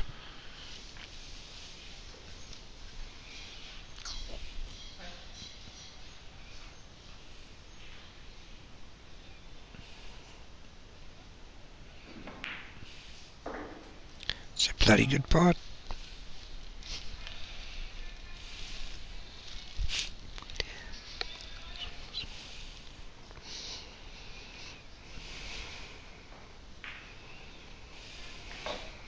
I was actually reading Ronnie O'Sullivan's book. Oh, yes. Have you read it? No, I haven't. Fantastic read to anybody out there that wants to read it. There was actually quite a good joke in there. Steve Davis got a 147 in the World Champs and won a Lada car, and he says to the audience, he was doing a bit of a thing with the audience, and he says to the audience, he says, it's not fair. He said, Jimmy White gets a 147 and gets £147,000. I get a 147 and win a Lada car. And he says, anyway, he says, I was driving it down the road the other day, pissing down with rain, and the bloody window wiper fell off. And he said, and I drove into this garage and I said to the guy, look, have you got any window wipers for my Lada? And the guy says, that sounds like a fair swap. Yeah. Actually, they Ladas aren't there anymore, are they? Not now. No, I think they're Skodas now, aren't they? I know that Steve Davis has got one for sale if you're interested. Yeah. No, it's got no window wipers.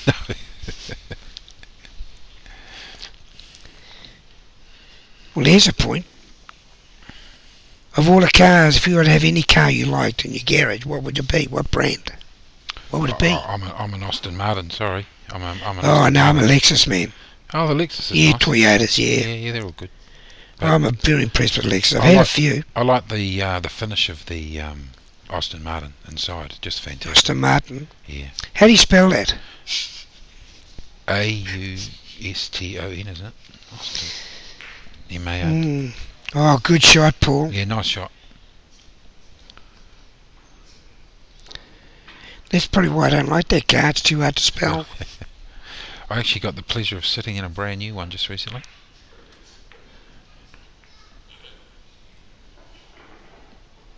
He's got a bit out of position there. Or maybe He's got that rear, but he meant to separate those two. It's always harder when the ball's far away from the pot, you know? Yeah, but he won't mess around. He'll slide it. I lied again. Yes. 25-27 to Paul Bason.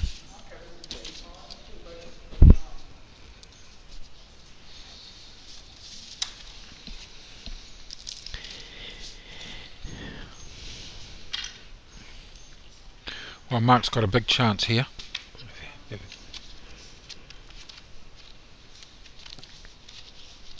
He has. With these reds out in the open like this, I think he's favourite to win this now.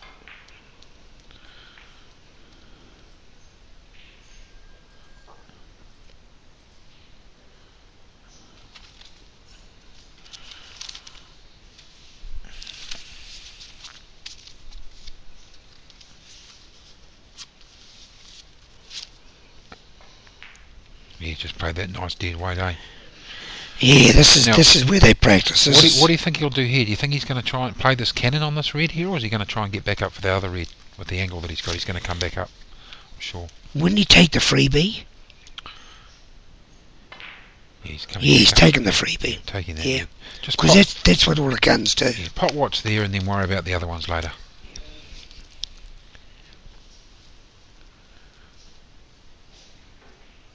It's done up for the pink here.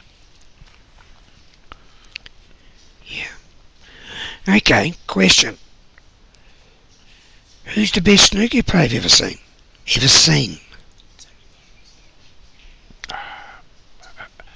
Hurricane Higgins. Wow, guy's a genius. But I've got to say Ronnie O'Sullivan. I just think he's... Ronnie O'Sullivan? Yeah. Oh, definitely the best. The best white ball control of any player I've ever seen. Did you see the 147 he got in the Welsh Open last year? Or was it earlier this year? No, last year. Yes, I did see that. See the left-handed shot he played? Oh, fantastic. Yeah, well, he screwed it. Yeah? Screwed it down the... Yeah. Straight for the black. Fantastic. Oh, he's played a good shot here. He has. Doesn't seem happy though, does he? No, because he's not on a red. Well, it's time to run for cover. When in doubt, run for cover. Can you see the score?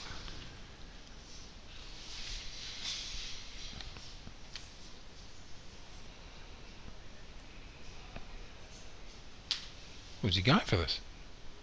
It's a freebie, isn't it? Yeah, maybe he might as well, It's a freebie. Ooh.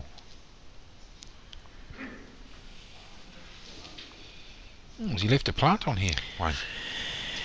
Well, when they're separated that much, they're ugly. But Score is 27-46 to Mark. 19 the diff. Still anyone's game. Yep. Yeah, no, Paul, I think Paul's having a crack at this. Looks like it, eh? Because if that's on the rail, Yeah. he'll pot that. And he did. Oh, that's a wonderful pot. Oh, I don't think Mark That's thought to about die that. for. I don't think Mark thought about that, did he? When he left that. Oh, he's missed the black again.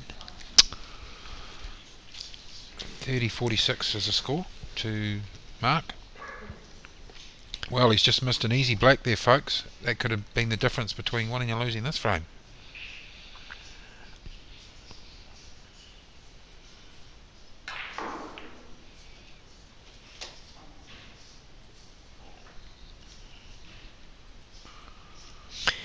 Well, actually, I don't know. I make the difference 18, isn't it? The difference is 18, isn't it? Yeah.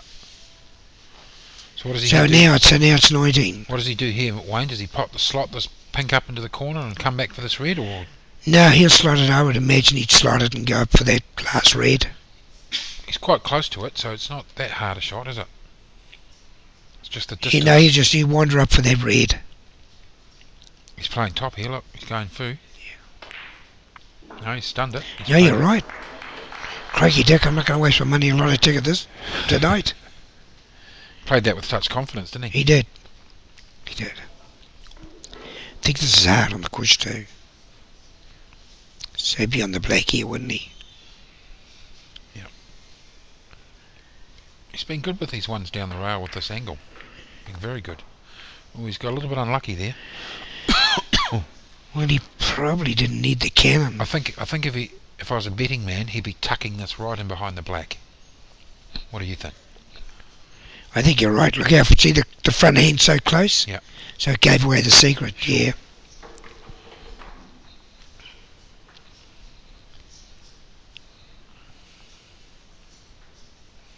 Well, it sort of makes it a bit difficult for Paul now.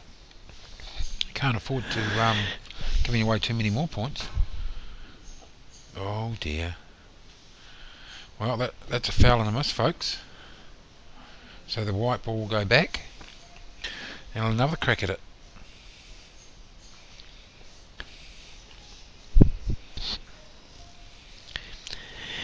I know the foul and miss is important, but I do feel, It plays a big part on the game, the deciding. well, not only that, it would stop people wanting to become referees. Yeah, but the thing is, your interpretation of a foul and miss might be different to my interpretation of a Yeah, foul that's what and I'm miss. saying. Yeah. It's an unfair ruling. Well, it's not unfair as such, but yeah. It can be, because Can be, I've definitely been screwed in a foul and miss call, and I actually asked a referee to be changed because of the ruling, Shame. and that's pretty sad. It made her That's sad. very It made me sad, yeah. sad.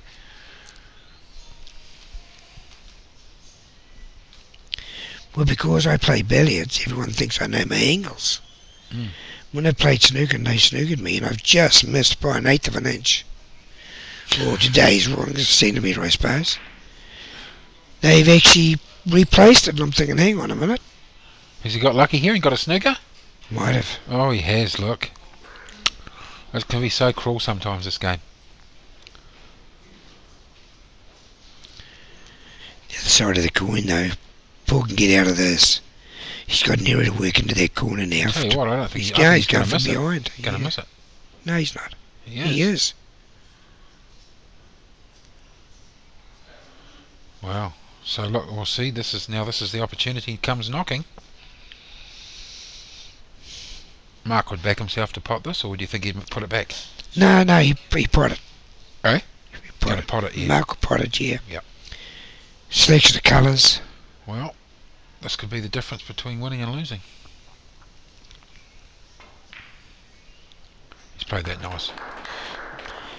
And with the yellow being over the bin like that, I think he'd go for the blue, wouldn't he? You would think so. You're psychic. Just lucky guess, I guess. I'm too scared to make guesses now. See, he's played that beautifully. Yes. But he has to get the jigger out again, so it's not that beautiful.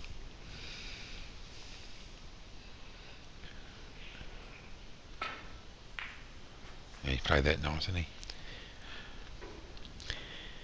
See, us tall guys don't get to use the jigger much, because we can do it, you see. So my jigger's hopeless.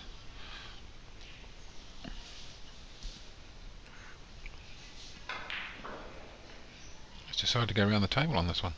Good choice. Clever shot. Good choice of shot, that. Very nice. That's knowing your angles, isn't it, Wayne? Well, ladies and gentlemen, to the world, as I'd say, Mark Canovan looks to be 2014 New Zealand champion. Absolutely. And full credit to him as well.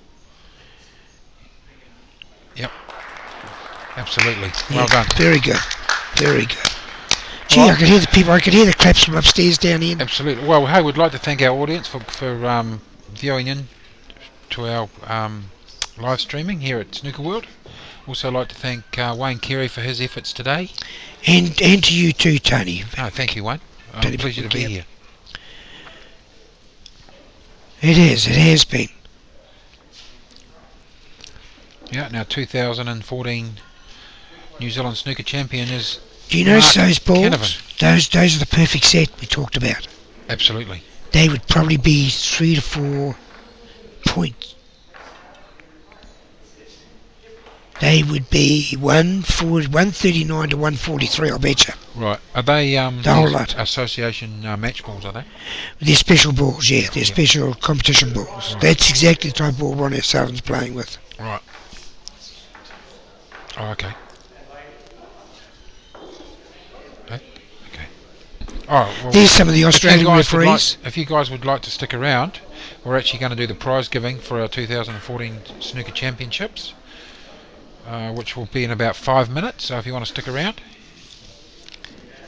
and enjoy the accolades, and me and Wayne will just have a little break. Well, maybe it's a good time to tell you that Graham Easthope from the Bay of Plenty won the plate against Kimberly Brewer from Canterbury. That's our young lady player, under 21 New Zealand representative. He won 3-2. That was in the plate. And clearly you've just seen the snooker final now.